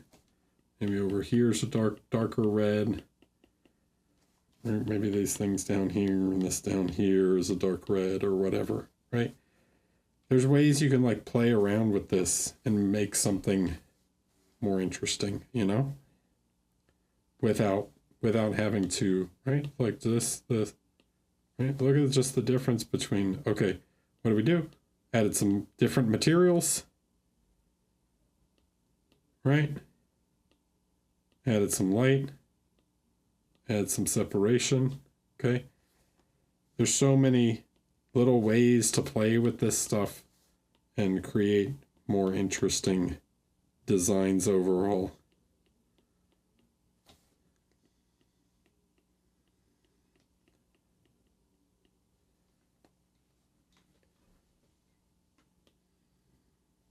But you need to create this separation. Otherwise, it's just, you look at it like this, and it's just a big blob of red. Okay? Can't read anything. Nothing's readable.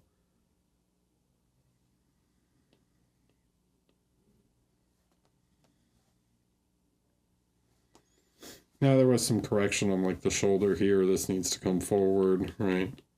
But right, this light needs to come forward more. Okay, this light's fine. Yeah, this light's sort of here. Okay. There are things like that, but yeah. And then as for the face, you probably want a little more light on the face. Okay. Don't know what this super bright white is over here. I assume it's you trying to interpret that colder light from the other side, but doesn't really work. Let's knock it down a little bit.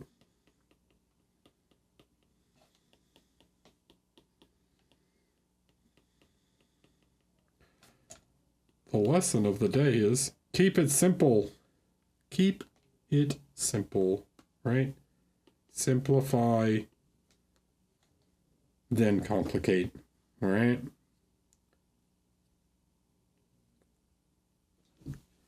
Makes sense? Thank you. All right.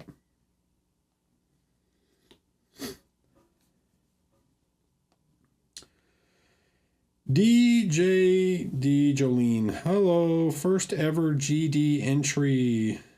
I would like some general feedback on how to push it into greatness. This was also my first model at the Middle Earth scale, so it was the size of, yeah, these models, by the way, in case anybody is not familiar with the Middle Earth models, these things are tiny, like really small, and this is pretty impressive for this size. Like, actually, really impressive, to be honest.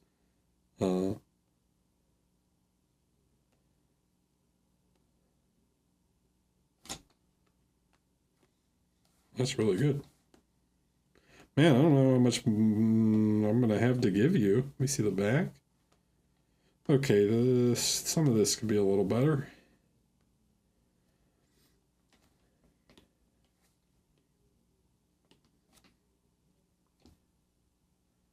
Yeah, this is good. Like for a heavy, also for like what I would call like GD painting, this is quite good.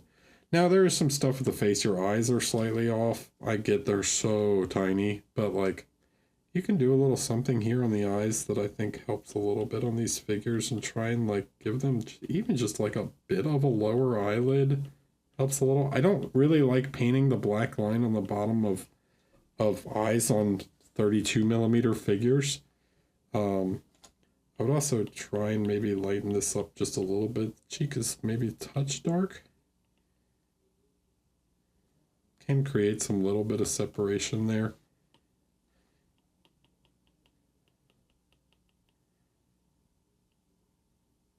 Like attach this. Get that cheekbone a little better.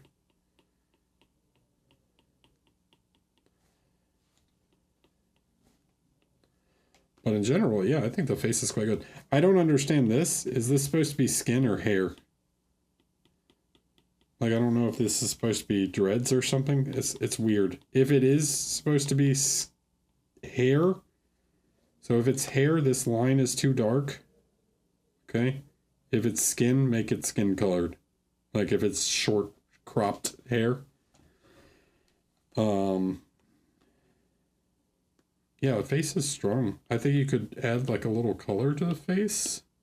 I generally kind of recommend this to people, even if it's a guy, right? Like, don't be afraid to just like lightly just add like a little tint to things, okay? Can give like a little more life, like especially like on the ear, cheek, nose, just a little bit, right?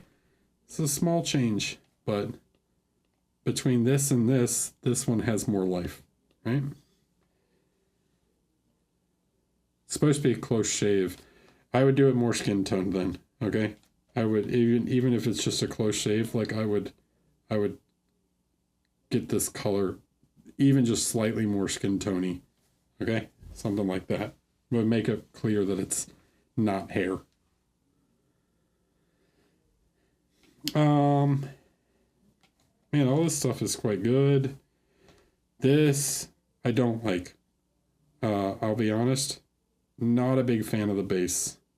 One, I think the rock is a little too realistic for the rendering of the figure. Like, it doesn't feel like it's skull. This is a me thing, right? I often get this with bases, that I look at them and go like, the base is not rendered in the same style as the figure itself. And I'm not a big fan. Also, like, what is he doing? He's about to just like step off this cliff. He's like, I'm gonna just walk down this thing. Like, I'm just gonna. Like, it's a weird rock face where it just like cuts off like that. Normally you would expect like some more dirt build up or something here. Like, I would build this up a little bit or something just to make it like more gradual, like another stone or something like that. It's just like weird dead empty space in the front.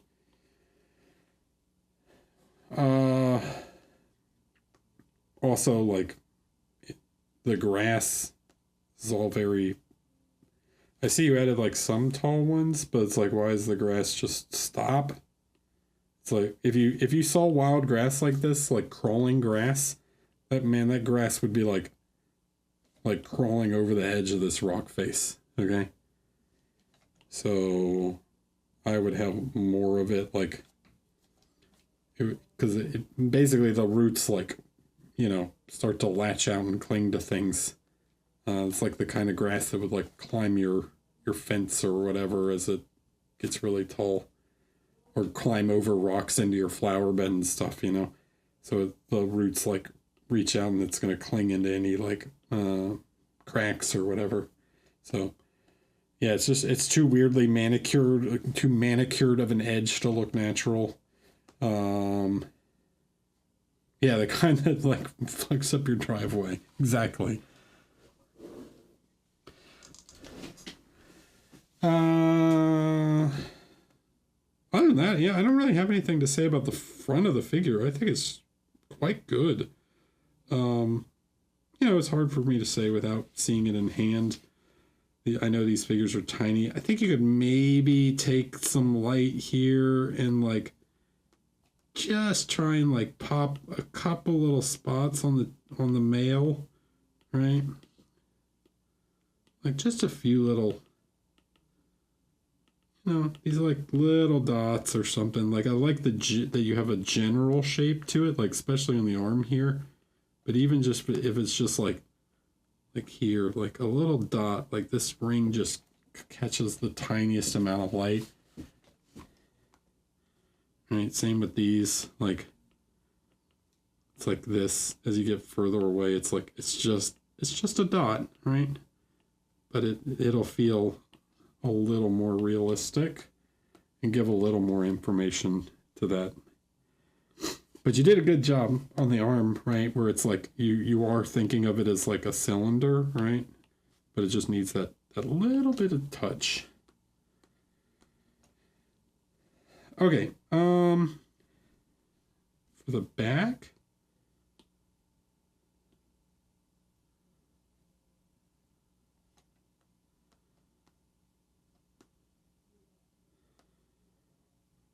This could just be smoother. I like you have some of these little scratches and stuff, but there is some blending here, like this shadow is a little much. Oops. Like, I would expect a little bit more light on the top of this fold, right? Maybe this shadow is a little deep and it could be a little softer. There's some harsh lines here, so I would take another hour or something and just try and soften these things out just a little bit more. Compared to, like, let's go back and look. Like, this is way better than the back. All right, it's like not even close. This tiny little area you did here on the front of the cape clearly has more effort put into it than the back. Okay, and when you're talking about Golden Demon, everything's got to be the same like level. Okay, so you got to spend some more time and really like finish this up.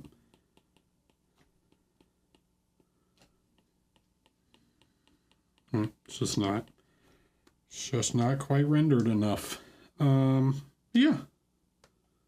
I mean, overall, man, like, it's pretty sick. It's a pretty good model. And these are freaking tiny, so kudos for painting this little itty bitty dude.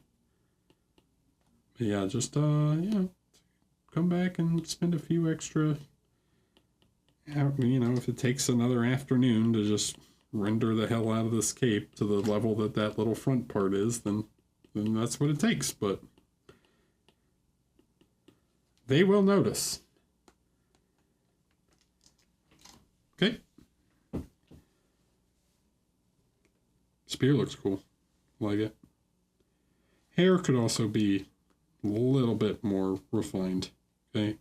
I know again it's tiny, but I would try and paint some little lines and stuff just to give it just a touch of like the sense of hair, right? I know it is big enough to paint some of these lines. You can do it. When you can paint thin lines like this, these tiny scratches, you can paint some thin lines on the hair. Okay?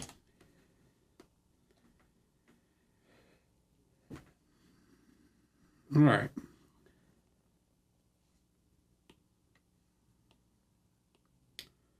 Parryish. Quick Whip was working mostly on the NMM here. Okay.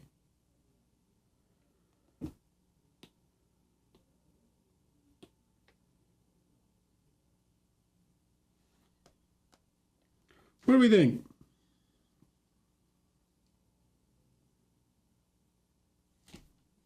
I mean, in general, I think it's going quite well. I like the color palette.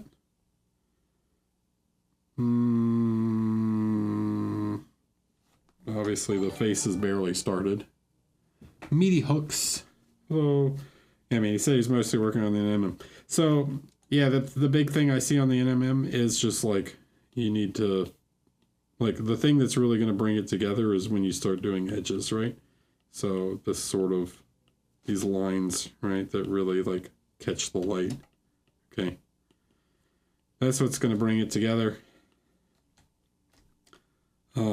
Depending on what kind of metallic you're trying to render, these lines, you might get more or less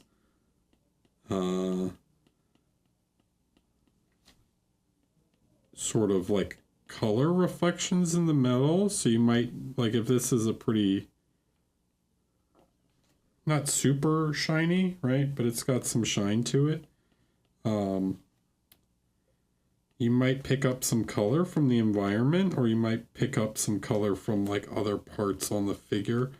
So I think you could introduce like another color tone here in the metal. So it's like here you've got some nice purple in the metal, and I like that, but I find some of these other parts to be a little boring. So I might come in and play around with a little bit of these like turquoisey blues, and maybe introduce like a second little reflection in here that's like, you know, I don't know what it is. She's a ninja, cyber ninja, whatnot, and it might create a little more interest in some of these parts. I like to try and just create a little secondary reflection of some kind. Just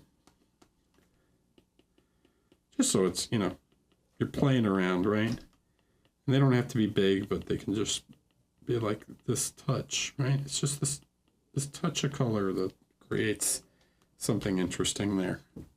It's not so much when you look at it like this that it's like, oh my God, look, I'm screaming in your face with this teal, right? It's just like, yeah, it's just this little thing there to add some interest, even when you're going for a pretty simplified kind of metal, right? Maybe push the light a little bit more. I'd be interested to know what the general sort of color of the light is when you get to some of the other parts, and how those will kind of affect some of these things. Because I might later would give feedback like, you know, maybe you need some sort of tone that creates some sort of interest in between. Like you do something like this, and you just like go something like this, and we grab some sort of orangish tone, maybe if we want to create some sort of warmth to it. And at the edge of the metal, like right before we transition, we create some sort of, you know, warmth here. It creates some more kind of color interest, right? Maybe it's even pinkish in a way.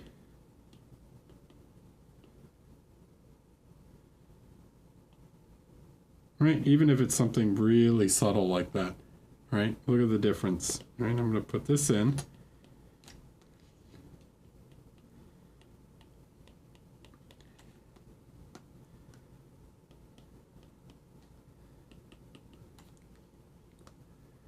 Now look what happened. So here, hold on. Whoops. Right, I'm going to give a little bit of red and then a little bit of yellow just at the edge of this final light.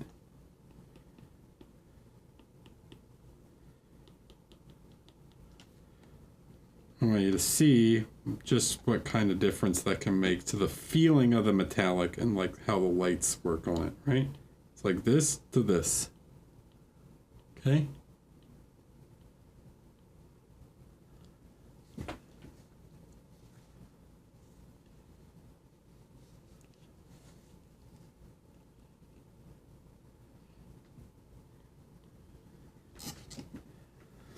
See, that's where you often get these sort of like color variation as you start to shift through from the light into sort of the darker tones.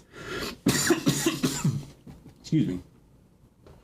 If we come back and we look at, if we look at this guy, right, like you should be able to see right here where we start to shift into the blacks, right? It's like, it's just punch in a little bit more of that warmth. Or right here, right where this little reflection is, a little bit more orange. A little bit more orange right here. These little touches of saturation in the metallics. It happens in the golds also, right? You can sort of see these, like, as it goes through these sort of steel grays, kind of hits some of these more like greenish grays and stuff. But yeah, it can add a lot. Like here we get a bit more like saturated blue. Okay, so play around with the color a little bit. All right, metal reflects the environment, so think about your environment. All right.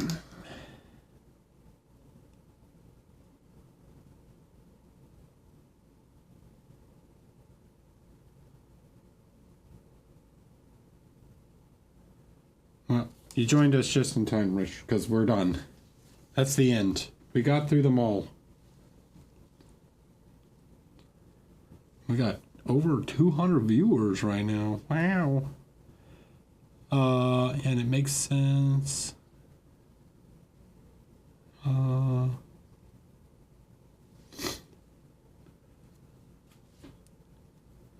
Yeah, you gotta get the shape right, then you can introduce those sorts of things. Also, the pencil died for a while. It would have been done a little earlier, but the pencil died, so I had to charge it for a little bit. So we did a little Q&A session in between.